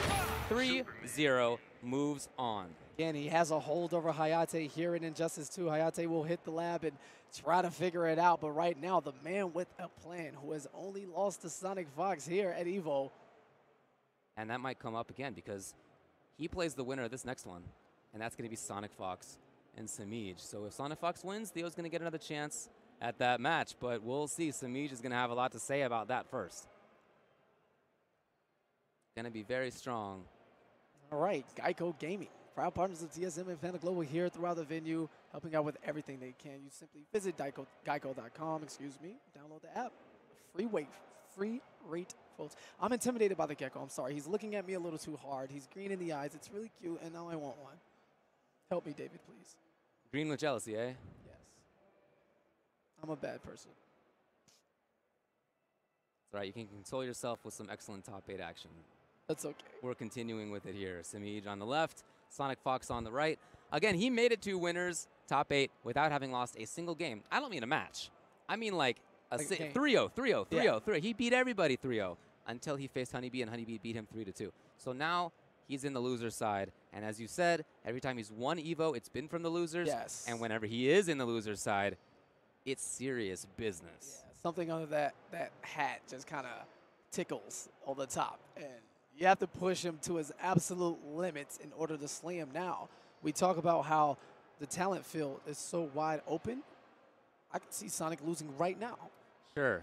Yeah, I think this is the first time in a long, long time that I feel the field might have it on, over Sonic Fox if you had to be a betting person about it. But the individual player most likely to win, going into this, I feel you had to have said Sonic Fox. But anybody else, half a dozen other people were major threats to him. Absolutely. Sure. And, of course, he's in the loser's side. He made 3rd place at CEO last month, losing to Theo and to Slayer. Samij trying to run it back. A salty 9th place at CEO, just on the cusp, able to get the job done, making the top 8 here at EVO. He's going to go home with a medal, but right now he has his eyes on the prize. A trophy, the IPS points, and a huge chunk of that 50K pop bonus. But the biggest test stands in his face right now. Sonic Fox going Red Hood. And this is loser's bracket Sonic Fox, right? Absolutely. It's a different guy. There's no more fun and games. There's no more joking. It's all serious. It's whatever the best thing is that he can be doing at that moment, he's going to do it. All right, well, he just got opened up in the best way with that ambiguous cross-up from Samij. Full combo into the knockdown, 452. There it is. It's gonna, okay. And an easy reaction. Sonic trying his best to avoid the explosion. Samij meeting him air to air, and Samij working him right now. Pressure, he was looking for the parry, and the whiff punish, he waited until the parry was over. He had the right read, but luckily for Samij, his back two did not reach. Allows him to stay alive as Sonic now throwing out those bombs, playing a little mind games, if you will. Hey, delivering those pizzas, yep. Yeah. Trying it out. Stop wasn't working. Back off. That's such a strong play for Catwoman. She's so good at the hit and run style. Yeah, the hit and run. Getting the job done, chasing Whip him punish. down. And wow, the back two into the trade. 340 damage of unclashable. Ooh. 3. That's unclashable, friends. Can he keep it up? Oh, and whiffs. Luckily for Sonic, this is all but over. Only a real master can make this comeback. But Samij staying poised, gets opened up, but still has his first life bar to deal with. Is there anybody more a master than Sonic Fox? I wouldn't count him out right now. I mean, I wouldn't count him out right now. You never know. Samij has a big life lead, as you can see. He kept. Oh, okay. Woo. Cute. And a last-ditch effort here is Sonic Fox with the clash. 1-1. This is it. And the cat dash, he doesn't have the meter to extend it, but chip damage territory, can he do enough? Low, or low mid, rather. And the whip trip there. There it is, jump back 2. Such a strong, it's like a great fadeaway option. It's hard to challenge, very few characters can. Yes, and Samij playing the patient game, just jumping back, allowing Sonic to hang himself. Remember, you are the one with the life lead, and a lot of people feel like they need to close out Sonic Fox because he would come back, but the patience and the poise and what separates the level of a Samij to the rest of us is on display here in this top 8. See what he opened with? He opened up with neutral jump right there to catch Sonic Fox trying to push forward. And we had exactly the right call. What a read. Got to look out for the ski bike over there. Oh, gets opened up, and Samij working on a perfect life bar for the first round here. Still just in total control. And he's gonna get it. Under. A perfect coming from Samij. Sonic Fox may be in trouble. Hey, Mita burns it, keeps it safe, throws the mine out. Great whiff punish there on the jump 2 from Sonic Fox. Knows his spacing better than all. Dashes back in. Interruption there. I think Sonic Fox was trying to go for a little reset there, trying something else, but Samij was ready. Yeah, those reactions ready for the stagger, and the meter burn back 3 uncontested, so he's going to get the full bulk of the damage, 437 off of that starter. Sonic Fox is really trying to poke after that. I don't think you can. Another meter burn back 3 from Samij. Tries to back dash away, but instead gets corner position changed. Oh, and this is a free punish. Didn't really get much, but there's a big punish, and he was not worried about giving Sonic Fox the clash. He has such a life lead that he was fine with that. Now, if Red Hood could get Catwoman to the corner, this is exactly what Sonic Fox does and where he puts in the work. So ambiguous and so many mix-ups and setups if he can get the knockdown, but he won't get it today. Samij working on it, has the 4th scratch active, looking for the 5th one. There it is, and Sonic Fox. Oh, he ducked under and he got the whip punish. But yeah, again, he cannot afford anything. Chip territory. Anything, there it is. And she has some of the best whip punishing normals in the game. This is looking kind of free. What's going on here? What's I don't know. Is it Red Hood? Does he believe in the character enough right now? Samij has a smile of confidence on his face right now. He feels that he has Sonic Fox in the ultimate control. You're the one at the character select screen. You're the one thinking about it. There's no hee, ha, ha, laugh, giggle that Sonic always does. Right. Hugging people and giving you the salty laugh. Not right now. He is on the receiving end of this, and Samij has been working. Sonic Fox has been the winner of Evolution each of the last 3 years, and he does not want to have that change. He'd like to keep that streak going, better believe. Right, the mind games now, Sonic playing a more retracted game. Not going in, just playing the zoning and letting Catwoman stay out.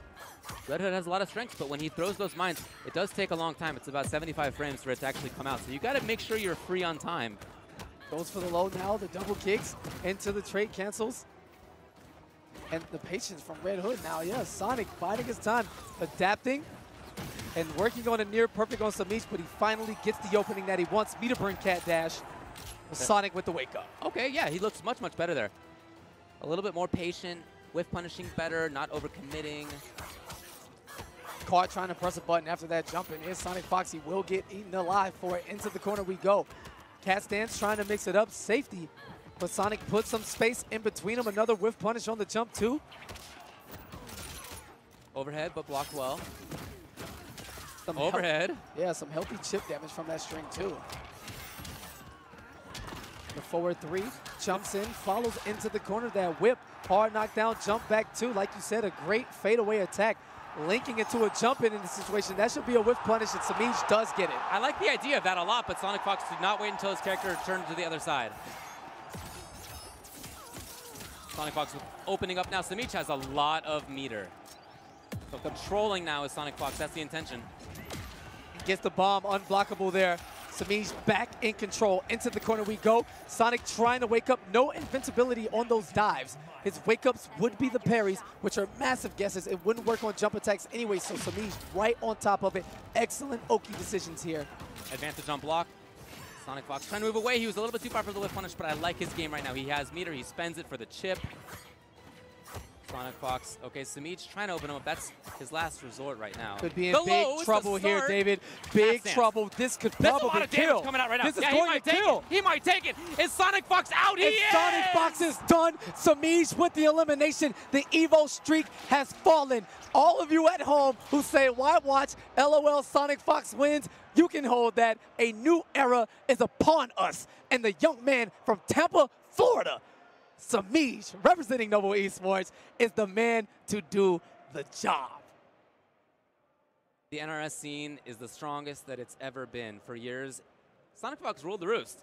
And he was challenged. He didn't win everything, but he won almost everything. And he won the big stuff, and he's not going to win the big stuff right now. Not today. It's somebody else. What a change in the community. The tide has certainly fallen now. Sonic did open up by winning Combo Breaker, but CEO, he failed, and here it is once again at EVO. This is any man's game as Dragon awaits the remaining 3. Theo, Samij, and HONEYBEE. You know, Dragon has been among the most consistent. He got 5th at CEO. Yes. Theo also got 5th at CEO. HONEYBEE, as we said, he has not really been traveling. He hasn't been to anything since Toryuken, which he won. He won. But then he hasn't been traveling to other major tournaments. So we have guys who are extremely consistent so far, and I'm really happy to see that. Samij in there now too. He's been doing great recently, and a lot of people are talking him up coming in. You can really see why. Excellent spacing, excellent control, the pace control, all there. Hit and run style. Looking so good. You can look good too if you try out Conba USA, 15% off store-wide with the code EVO2017. You can see the backpack right there looking good. You can see the joystick right there also looking good. Absolutely, no matter where you are, free continental US shipping. So just log in. EVO2017, easy code, easy 15% off, easy backpack, easy stick, easy life. Still a tough path though for Theo and Samij. It's getting close to the end here. You know, we're in the final 4 at this point. And that's great because you've made it through almost 900 people. Yes. But at this point, it's all been boiled down to the very, very best. Theo, Samij, and then HONEYBEE in losers right now. Dragon is waiting. He's guaranteed at least 2nd place. He's in the grand finals. But who does he have to play? That's the question. That's what we're trying to decide right now. Sure, he would love to see HONEYBEE again. You know, knowing that he's probably going to stay loyal to Flash and he feels super comfortable there. I think that Samij, as the wild card, with Catwoman, who he believes does well against all of the remaining characters he's going up against, with Sonic Fox out of the window, your confidence levels have to be high. Sure. And there has to be a level of some respect or intimidation factor from the opponents who go, well, this guy just 3-0 Sonic Fox. Right, right. I think Samij, and playing these matches back to back to back, will be riding this huge momentum wave, and I wouldn't be surprised if he is the one who ends up in grand finals. Well, keep in mind, Theo at CEO, he also 3-0'd Sonic Fox. Yes. A couple of guys who can say they've done that. Not many people ever can say that they've done that, but here's 2 of them. Now seen it in back-to-back majors as these guys prepare for what could be the biggest match of their life. I mean, HONEYBEE's waiting. Yes. But you have to get there. Yes. HONEYBEE waiting for the winner here.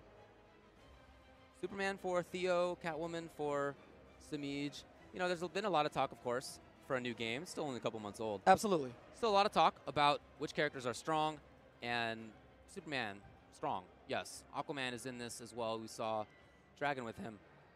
Catwoman, at the very start of the game, not many people were talking about her, but now as the game goes on, more and more people are talking about her as being one of the absolute best. And one of the advantages we have this time, you know, people talked about the changes to the game, early patching and how you had to learn a new matchup every now and then. They haven't touched the game.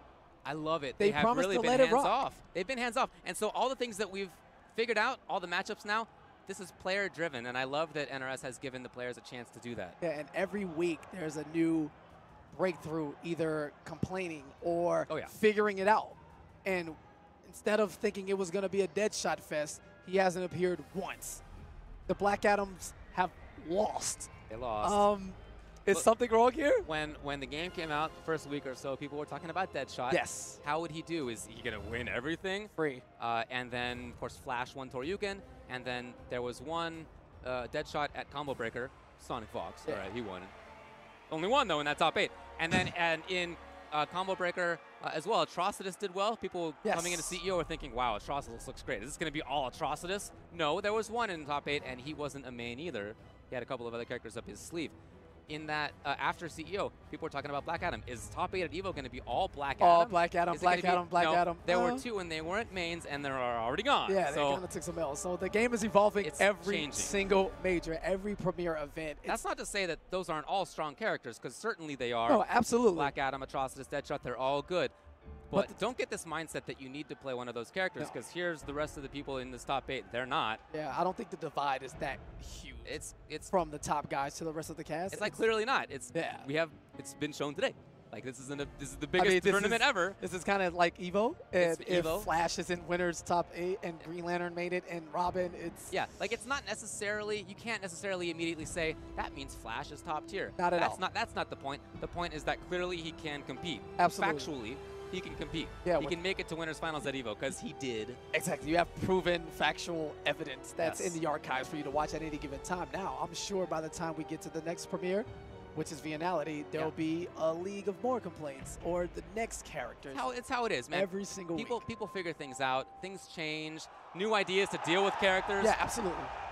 You know, maybe some guy out there in Europe is practicing this godlike Swamp Thing we never heard of. You never know. You never know. In the meantime, HyperX Cloud Stinger's on sale. Look at that handsome boy on the left. Yeah, young Knuckle modeling the HyperX. Another Cloud Tampa, Stinger. Florida native. There's the connect there with Samij. Maybe something's going on. Is there something What's in the going Florida on down waters? there? Florida's weird. Other than the fact that you have a good chunk of the U.S. population, and so it's just a little bit more likely to come from Florida than other states. It's true.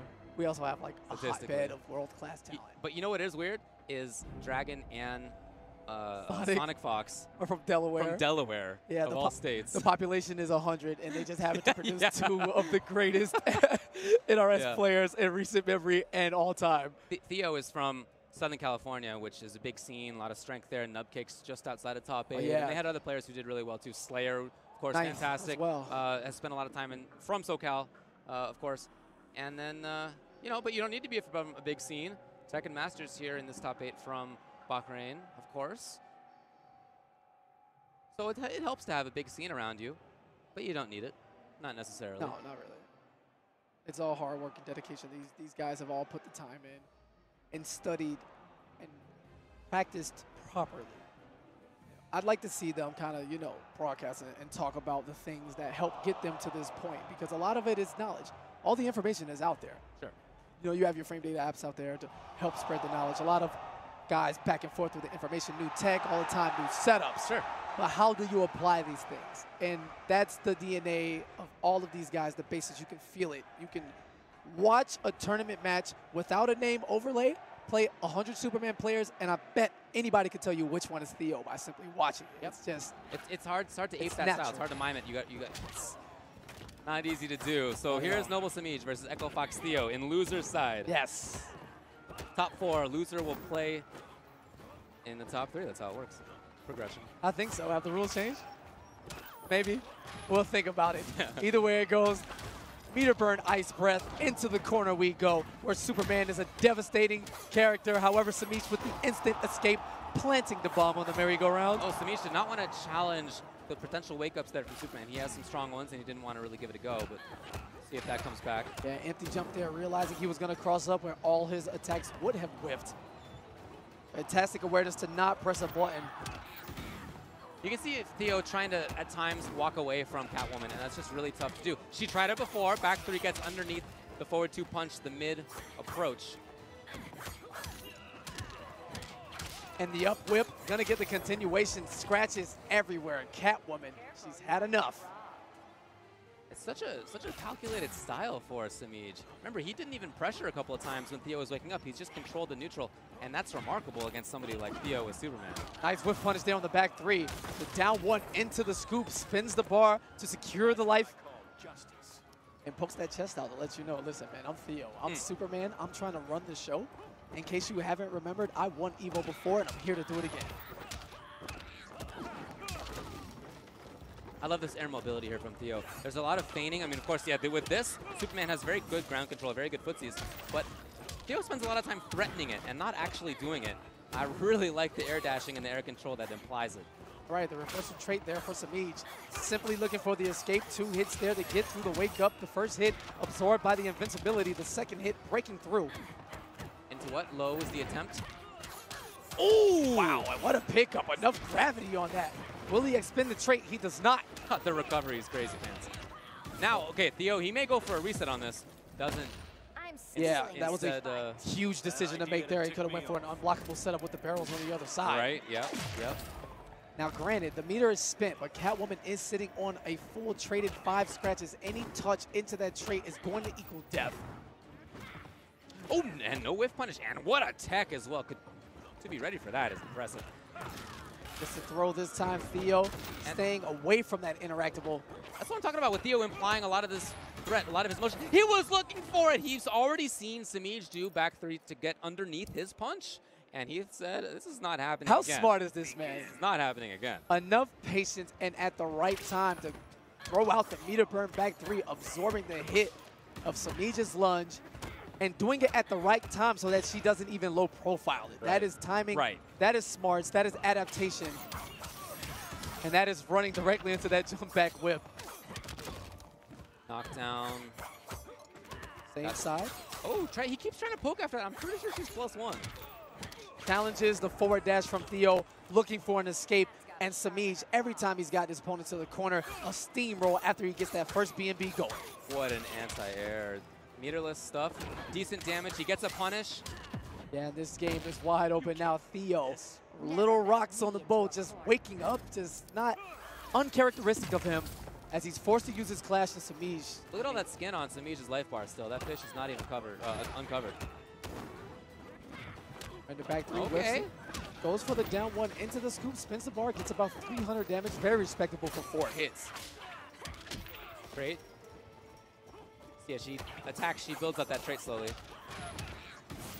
And this can be big damage. And he's going to get the corner now. The question is he going to go for, grab?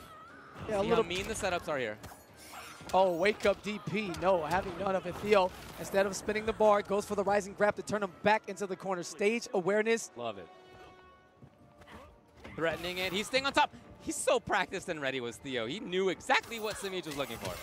Right, this time the cat dash meter burns it. Jump back 1, just a casual layback as the hard whip knocks him down in the corner. Oh, he just jumps out. I guess he's seen Samij play away a couple of times. That's going to be an easy conversion. This should equal death. The air escape, but right there for the punish is Samij. The backwards air escape, the wrong move at that point. Maybe upwards, but again, those are mind games to be had. That's right. And it's an aspect of the game that is still developing. Catches that back dash, a little kitty crawl. Love it. Can't escape the grasp of the Kryptonian tyrant. He was so solid. He hasn't gone for anything like potential cross-up dive bomb or anything like that. There's no shenanigans to his style. It's just complete control, safety. Solid fundamentals. Just fundamentals. Yeah, Theo, I know he plays for Echo Fox, but he's definitely a Tim Duncan guy. No flash, all basics, but at the highest level possible. No, that doesn't work. Does meter burn it here. See what Samij goes for after as the setup. Jump back 2. The whip, as you can see, starting things off still. And granted, now this damage is crazy. Even though he expended the bar on the cat dash there, up until about 10% of his life bar left, that was all meterless damage from Catwoman. Ready for it. Samij looking good. Taking the time, dashes back towards the corner, jump into. He's going to eat the bulk of these mix-ups. Oh, that's so good. Yeah, instant air dash trying to chase Samij down. Great idea, but Samij a little too far out. Catwoman, that back dash and her walk speed, such mobility, able to maneuver around the screen on grounds so easily. Okay, looking for the same thing he looked for before. He chased it! And there's the air escape. Couple of bars. It's an expensive escape. Really? Whoa, and the great read from Samij there, looking for the back three, but instead is going to eat the jump down punch now. Reaction is air-to-air jump one is Theo. Flash. And before we can rock it to the corner, Samij cries for help, pressing forward in meter burn to get that clash. 15% health back and a reset in neutral. I like that he saved one bar, though. That's going to be very important for him if he wants damage, if he wants utility of meter burn back three. All right, trying to get underneath. Almost had cat dash out. Just too late. He got in there from full screen with meter burn cat dash. All right, he's going to bet it all on this sequence. It's Samij. What's it going to be? The forward one checking. Meter burns and spins his last bar to stay, plus Theo's going to simply backdash. Dashes up, no challenge from Samij this time, and we're looking at chip territory. This is such safety first play by Theo. The backdash. Oh, hold on. Okay, I love the clash. Now, wait a minute. He could not let that start. No, not at all. Now, Theo, anytime they delay on the laser, you can definitely backdash and avoid the big meter burn chop, which would have done a ton of chip damage. Certainly enough to kill, but in that sequence, the walk back and forth and the dash punch, covering about half the screen, extremely hard to react to, and in a chip situation, that is going to equal guaranteed death. Yeah, very tough to deal with. Samij now going back to character select. I would imagine it's still Catwoman, but I think he's taking some time. Catwoman. You can see the very fast adaptations back and forth.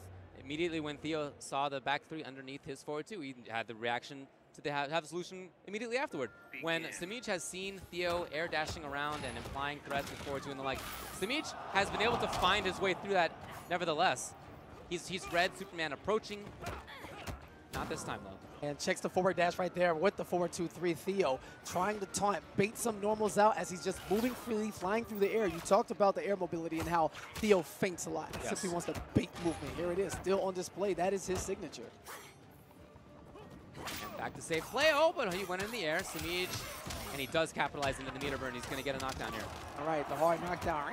Mordcat, that is +1. Yep. Blocking those overheads, and Samij, ready at the helm, jumps in. Catwoman doesn't need much space to connect the jump attack with that extended whip going so far out.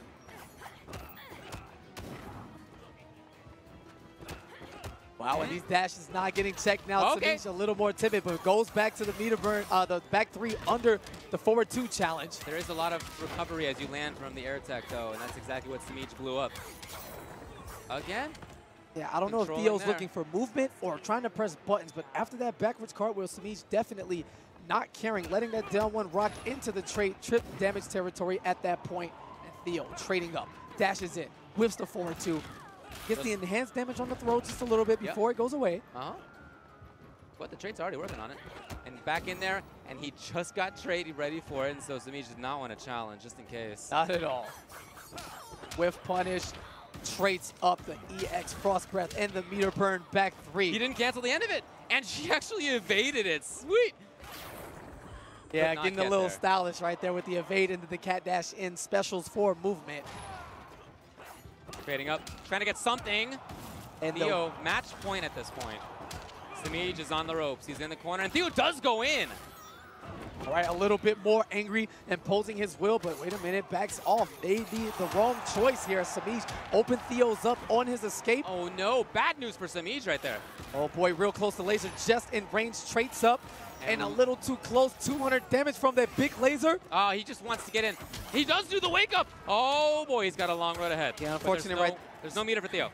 And wake up, it does the trick. Why not? Invincibility will beat damage at any given time, and Samij is gonna go home in 4th place. Well, he had a good road, that's for sure. He played well. He beat some great players on the way here. Yeah, and he's a younger man. He's got a long road ahead of him in terms of his fighting game career. And you had a real unfortunate sequence there towards the end as he was trying to make his way through the laser field. Samij used the meter burn on the cat dash to get through the laser, the right move, except Theo was traded up. So the laser broke the armor, thereby neglecting Samij's attempt at getting in. And then it was just a wake up and a dream. And Theo, with a sigh of relief, he wants to calm down for like 30 seconds as he gets ready to face HONEYBEE. for a date with a dragon. That's right. This is going to be losers finals coming up. HONEYBEE versus Theo. Wow. All Theo's right. looking good right there, you got to say. All right, so he's got a chance to play against HONEYBEE, who was looking great in making it in as far as he did. He lost to Dragon, though, and he's going to have to play now. He's had some time to ruminate on that. We're going to have some time, too, as we take a quick break before coming back for losers finals.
Echo Fox Theo against CR HONEYBEE.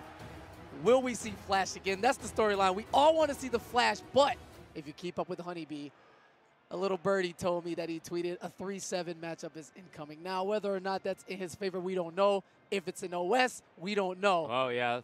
These guys have gotten this far. The mind games have gone far past the controllers, and the physicality just sitting next to the man is trying to loosen him up a bit. He's not the only one tweeting, though. Is he? He's not the only one tweeting. Okay, I guess I have to expose this one too. Now, we have to. When Sonic Fox lost, Dragon tweeted out in all caps, "I'm winning EVO." Those are big words. That is a setup for a big blow up. Yeah. But he does have a shot in grand finals, Of course. with 3 games to lose. Oh, of course. No, he's got certainly the upper hand at the moment. He doesn't have to play right now. All right, well, HONEYBEE is going to go with the Flash. He wants to take it all down the way he did. Sick gear with the randomized tournament mode. And Theo, both of these guys, super competitive, ready to go. And Dragon watching with a smile from the crowd as he feels the trophy is already his. Just a button check here. They're still making things work. But yeah, I like it. Even if he believes Flash doesn't have great matchups here, the character has still taken him so far. And even if when today started, if he thought, I'm not doing this, this is Flash, it's not happening, I'm going to need to have a backup.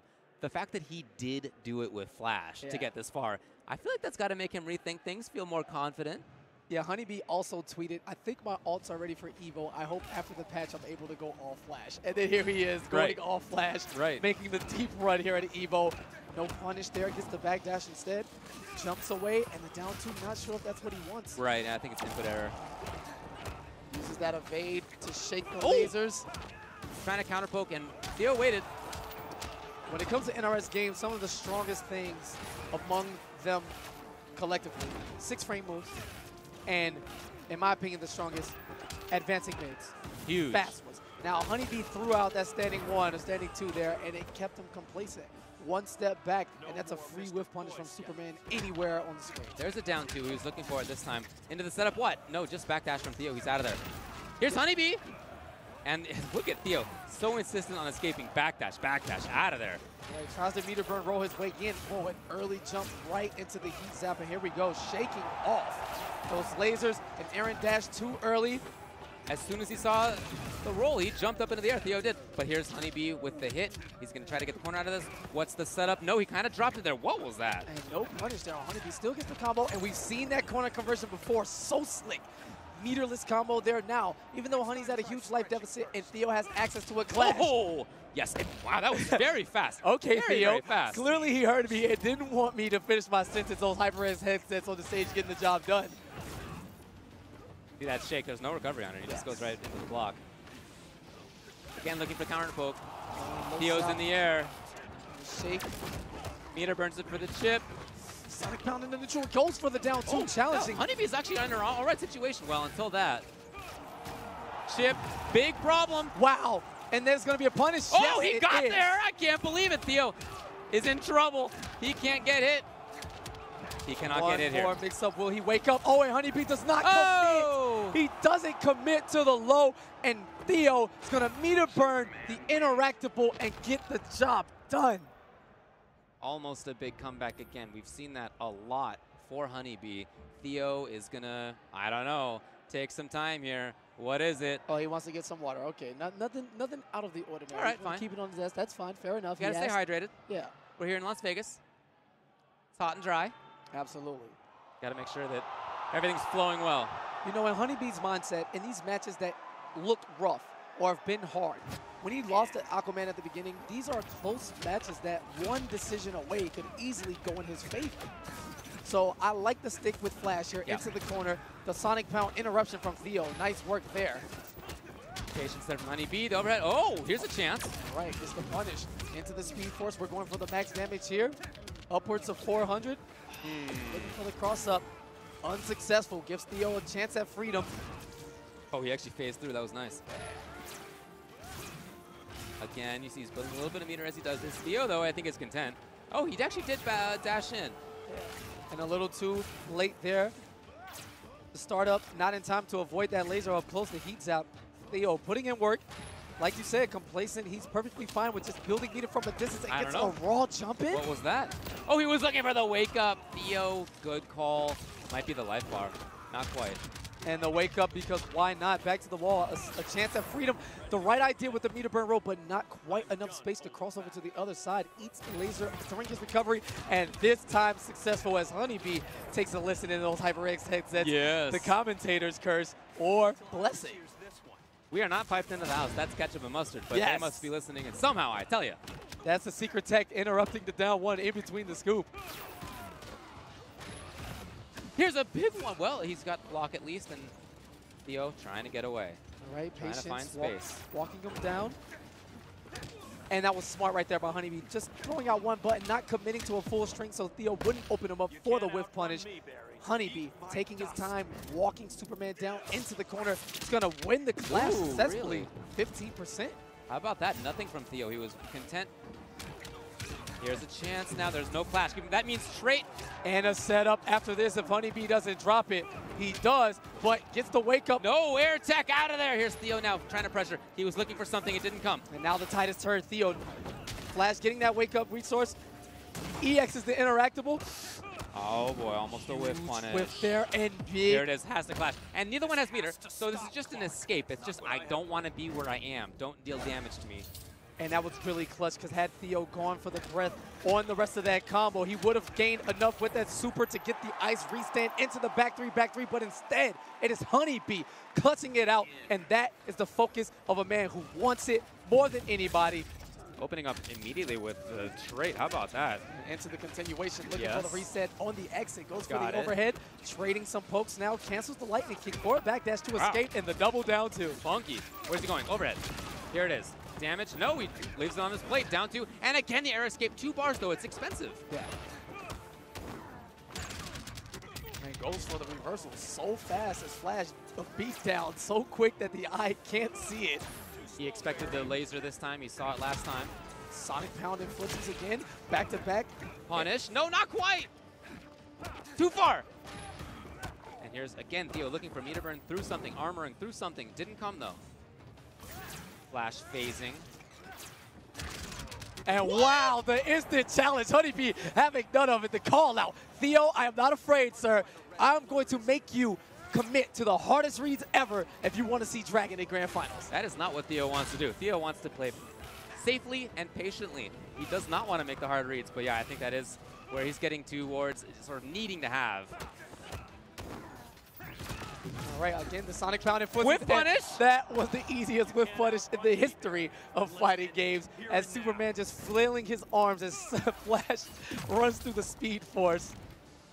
But that clash gets rid of the trait for HONEYBEE, and it's going to take a while for it to come back. And we've seen Theo clash early a lot. Yeah, he really has. He just, I think, wants to get out of situations and back to control. Yeah. But right now, he needs to deal damage. It can't just be laser. Yeah, Laser builds in meter, but what else is it going to do? Looking at Clash as a luxury, he's just going to believe in his full defense. I definitely respect the decision when someone who's such a wall has done it perfectly time and time again. But with the setup characters who can lead into vortexes, it could be a questionable decision. Right. There was no meter burn on that. He didn't have it. Into nothing. Very curious. Wow, gets the throw right there as HONEYBEE trying to build at least 1 bar. He's going to build it the old-fashioned way by getting beat up.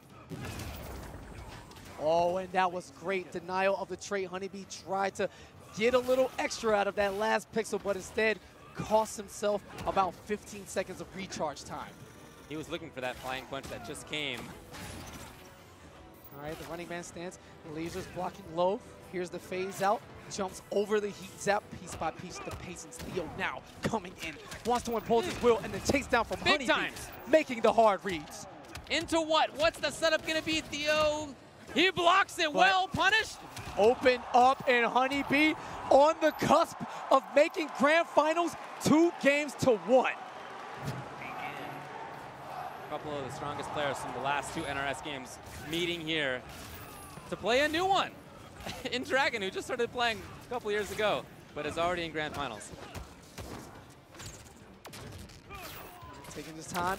Again, patience. Theo not changing the game plan at all. Simply believing in what worked in the first place. He has a game on the board to ensure that his strategy works, but now HONEYBEE building that meter ever so slowly. Yeah, they're both building meter. Theo, I think, in doing this, he's going to take off some damage, that's for sure. But I think as much as that he wants to build the bar, and he's content with that. All right, Superman punch now from HONEYBEE, whipping a few normals in his face. Theo up close, has the bar ready at the helm to expend it anytime HONEYBEE gets close.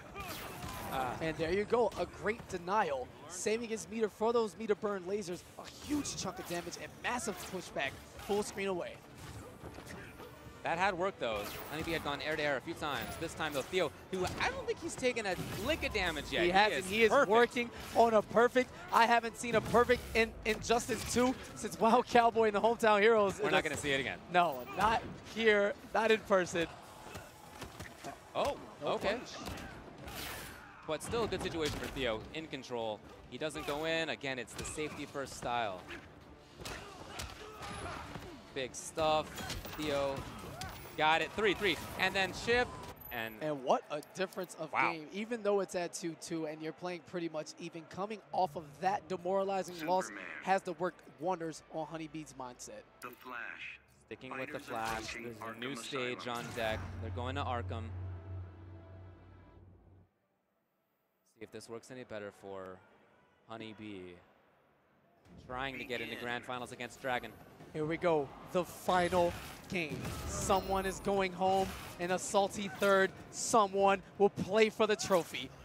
There's a lot of points on the line. There's a lot of money on the line. And of course, pride is a big thing too. And Theo right now is making a great start to this game. And jumps into the enhanced heat set with that Drake active.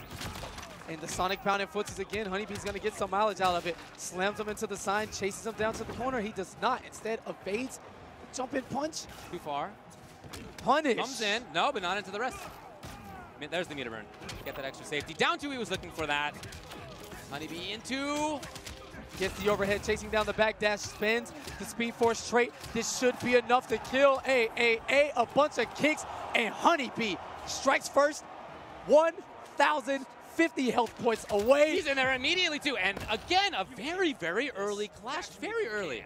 Didn't even wait to see if there was a reset into something he could block. He just wanted to get away.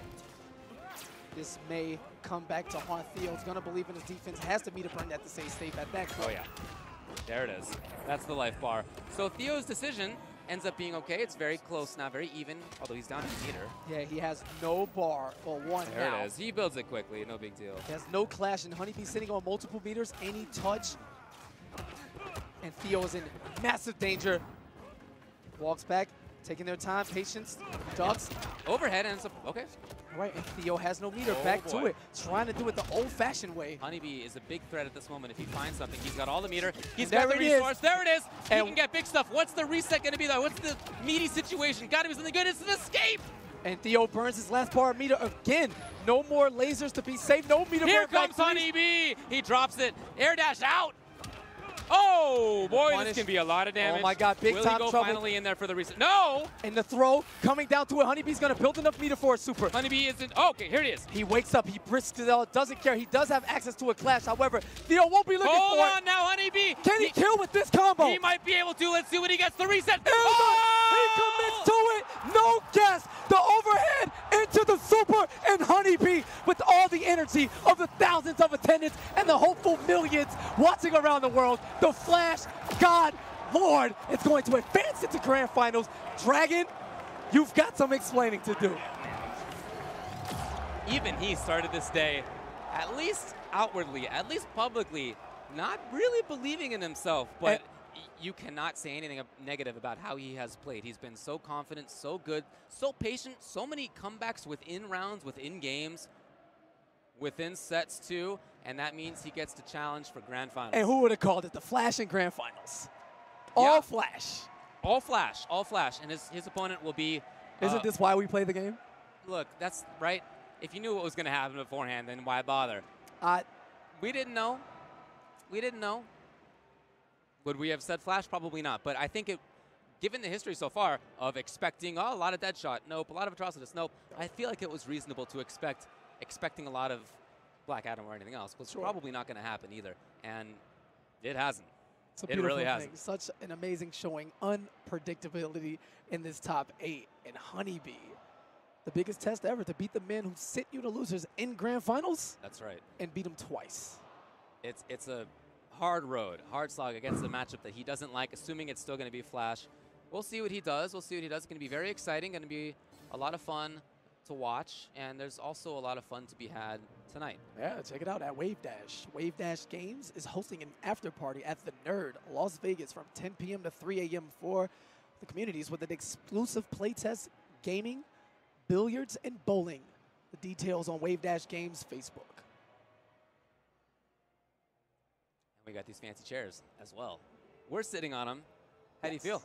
I feel like if I sat on this stage, on these chairs when I played, then I could probably be on the stage. Yeah, I feel like I'm floating. It's great. Yeah, it's an advantage. It's actually like ridiculous. 15% off is what you can get if you use the code EVO17.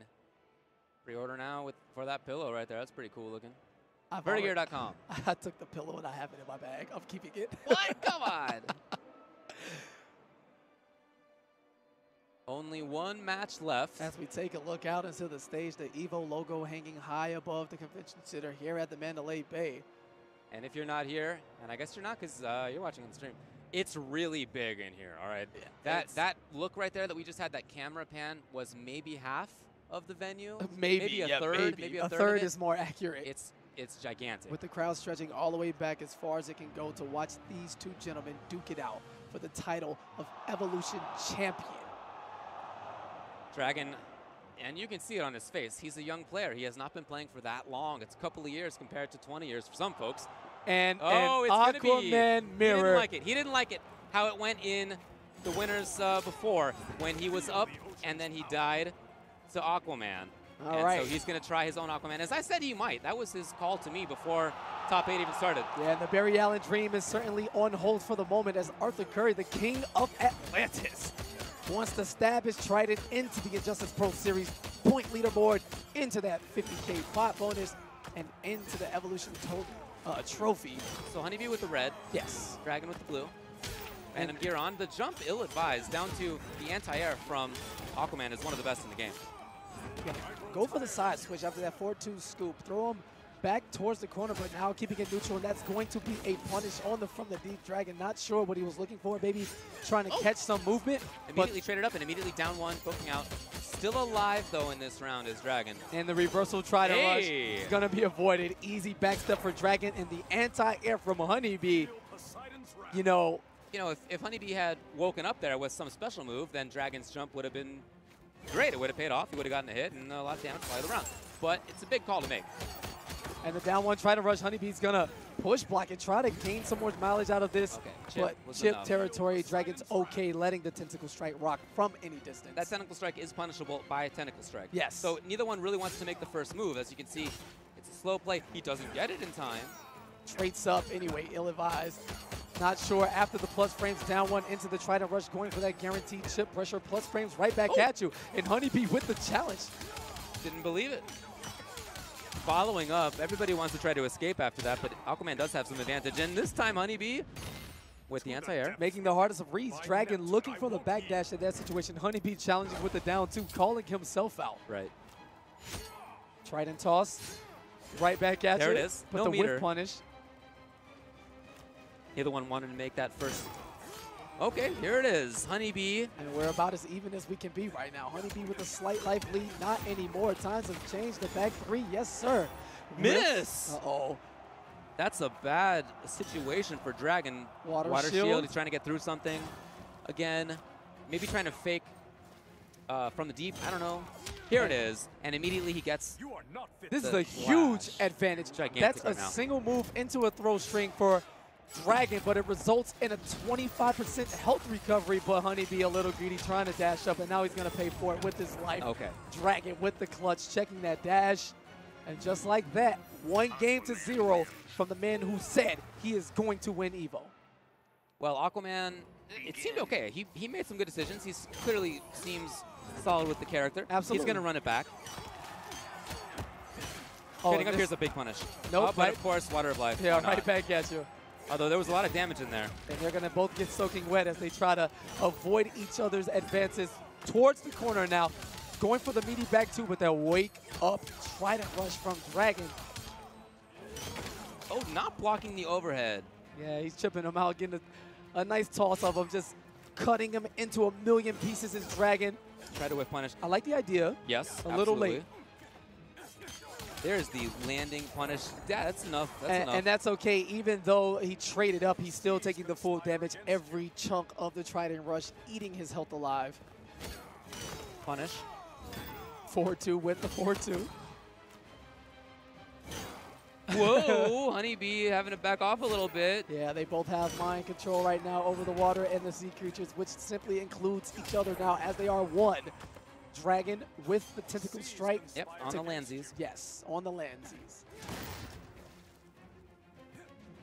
Whiff punish, tried it. Well, that's fine. You still get some damage. He didn't meter burn it. And a little late on the Water of Life, gets launched by the end of the string. The wake up throw. HONEYBEE trying to get back in control. The interactable comes into play. Yeah, huge blast radius on that thing. HONEYBEE thought he was close enough, but catching the outside of that unblockable glass shard. 4 versus 3. This is an unusual situation with the meter. That, oh, okay, we're not going to see any from Dragon. HONEYBEE might have expected. I think that might be why there were 3 bars spent. Wants to keep a stock of meter burn Trident Rushes on deck for any given moment, but instead it's going to get a load of unclashable damage, and Dragon is in trouble. But Dragon now is in a good situation for himself. He's been able to really control this post-Trident situation. Again, look at this much control. He's about to get another bar, another bar. Push block, in trouble.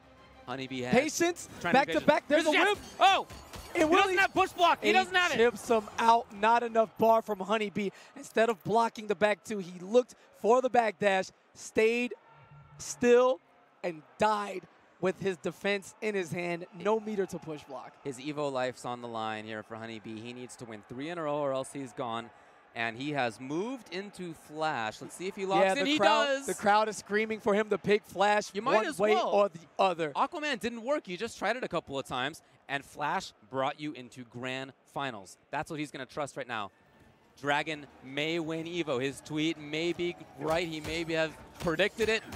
But HONEYBEE has something to say. All right, Sonic Pound. Here we go, and off to a great start as HONEYBEE with the crowd roaring behind him.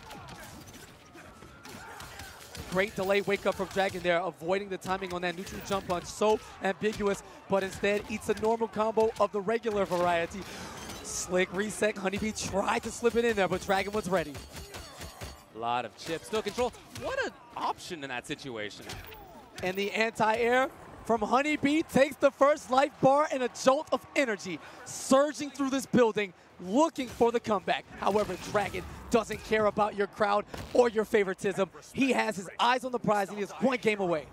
So just as Theo did, Dragon boots a very, very early flash. Trying to get through stuff. I think he was looking for that interactable with FaZe in the first place. All right, the overhead trying to interrupt that gap in between that forward one. No punish on Scoop. Gets out of the corner, and a throw gets Dragon to waste his trait. I love it. Yeah, such a smart play. Low attempt. Oh, here he goes. There's no clash. And he has to deal with all of this. The A's, the chance. Oh, the big damage. Look at that. 600. Oh, my God. That is ridiculous. HONEYBEE saving all the tricks for the end. Boom, is that boom. it? And just like that, a punish on the air escape and the eruption as HONEYBEE fights back. Down 2 games to 1. The quick restart. Pauses off. Dusts off. And Dragon, although he's in control, he looks a bit concerned. He's going to head to the character select screen. Yeah. Maybe take some time. Unlikely to see a switch. Yeah, he indeed goes back to Aquaman, changing up the stage.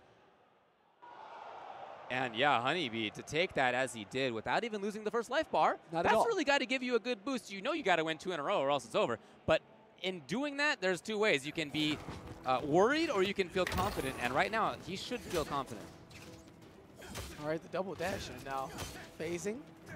Finding his time a little too short on that Sonic Pound. Dragon ready. With punish full combo, 400 damage. Yep, pressing in. Phasing through, and wow, funky times. Into what? The delay. The big time delay. Plus frames. Wow. Try to rush after the jump in. Dragon was definitely ready. Nice challenge, but a punish on the down 2. Yep. It's great anti-air, but it is punishable. Plus frames. Dragon challenging. That's about +4 after that running man stance cancel.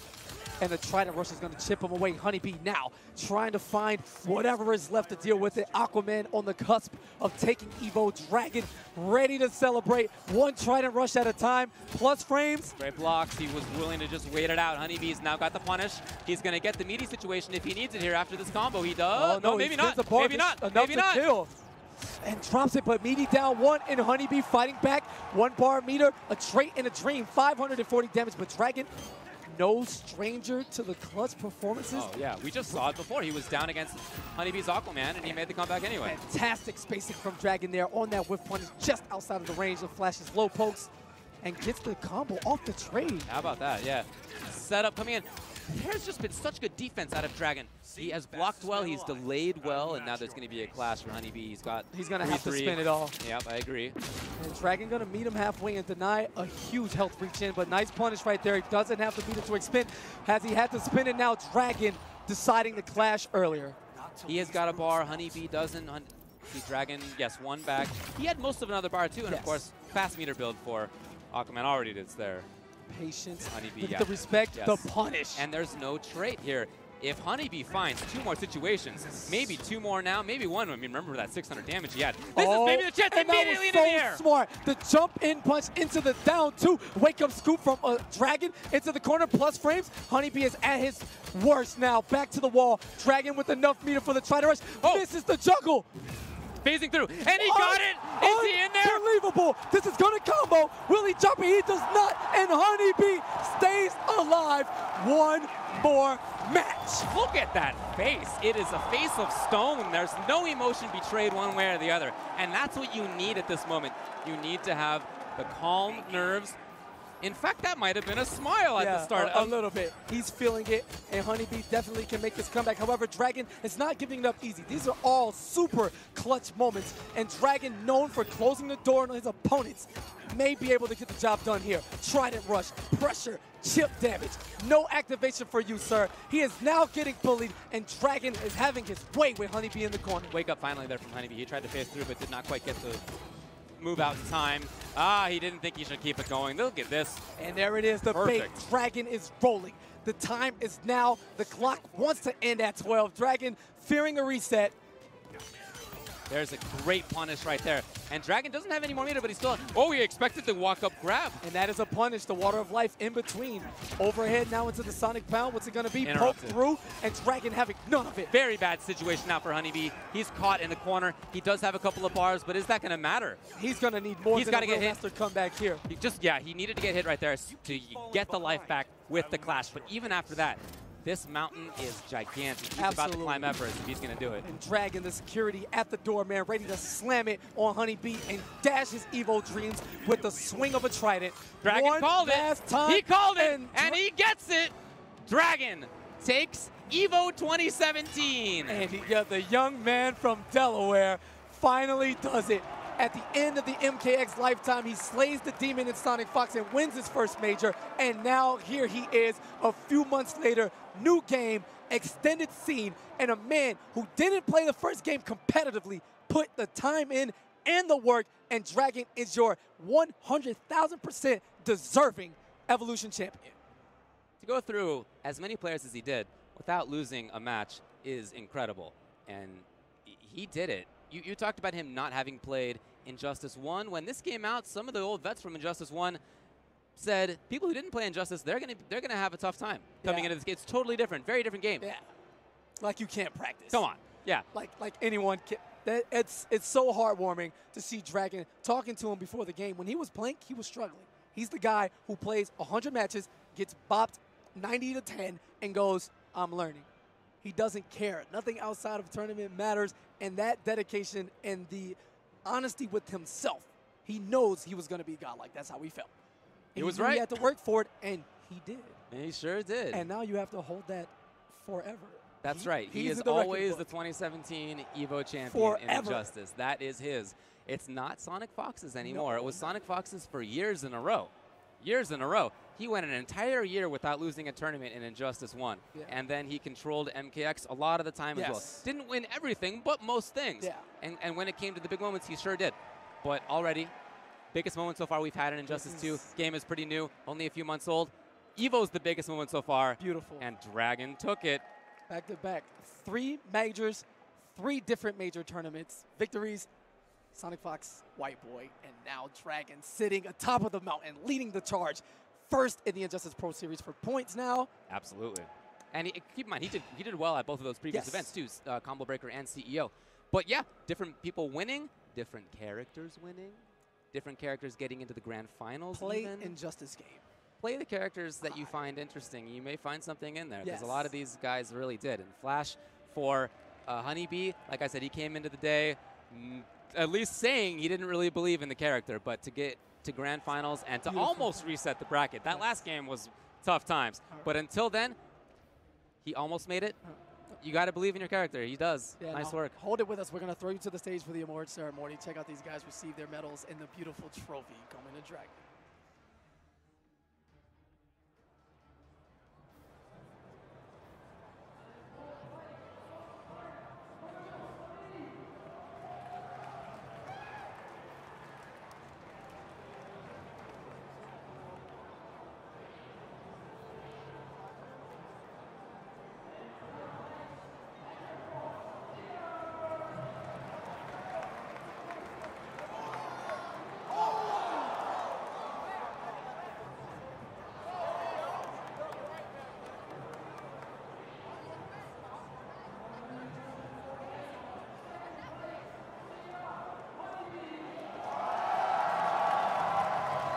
Of course.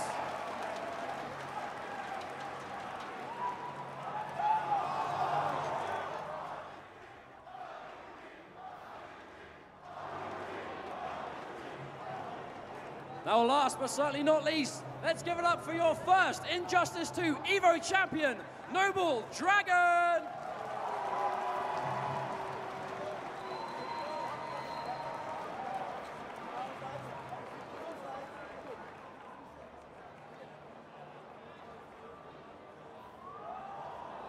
That's going to be it from us. Thank you very much.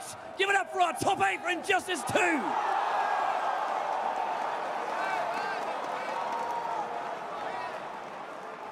Thank you very much for having us, guys. Enjoy the rest of the event. There are plenty of games left to go. See you later. So Dragon takes it with Aquaman and a little bit of Poison Ivy. HONEYBEE with Flash and a little bit of Aquaman in second place. I wish this didn't have to end. It was such a good top 8. I hope you all enjoyed it. We've arrived, man. It's really been a good few months, I would say. And thanks to Netherrealm for making the game and for giving the players chances to find how to make things work in the game. And I love it. I think it's been great. Like we said, different player has won each of the majors so far. Different characters has won as well. And I really think the game is in a good place. Yes, I'm happy times. Happy times. Play Injustice game. The first person to tweet me who doesn't have it and say, I want to play Injustice game, I will buy you an Ultimate Edition right now. No games. Do it. There you go. All right, thanks a lot, man. Appreciate it. Had a good time. I'm Ultra David signing off. I am Katana Prime, and thank you for having us. We'll be back.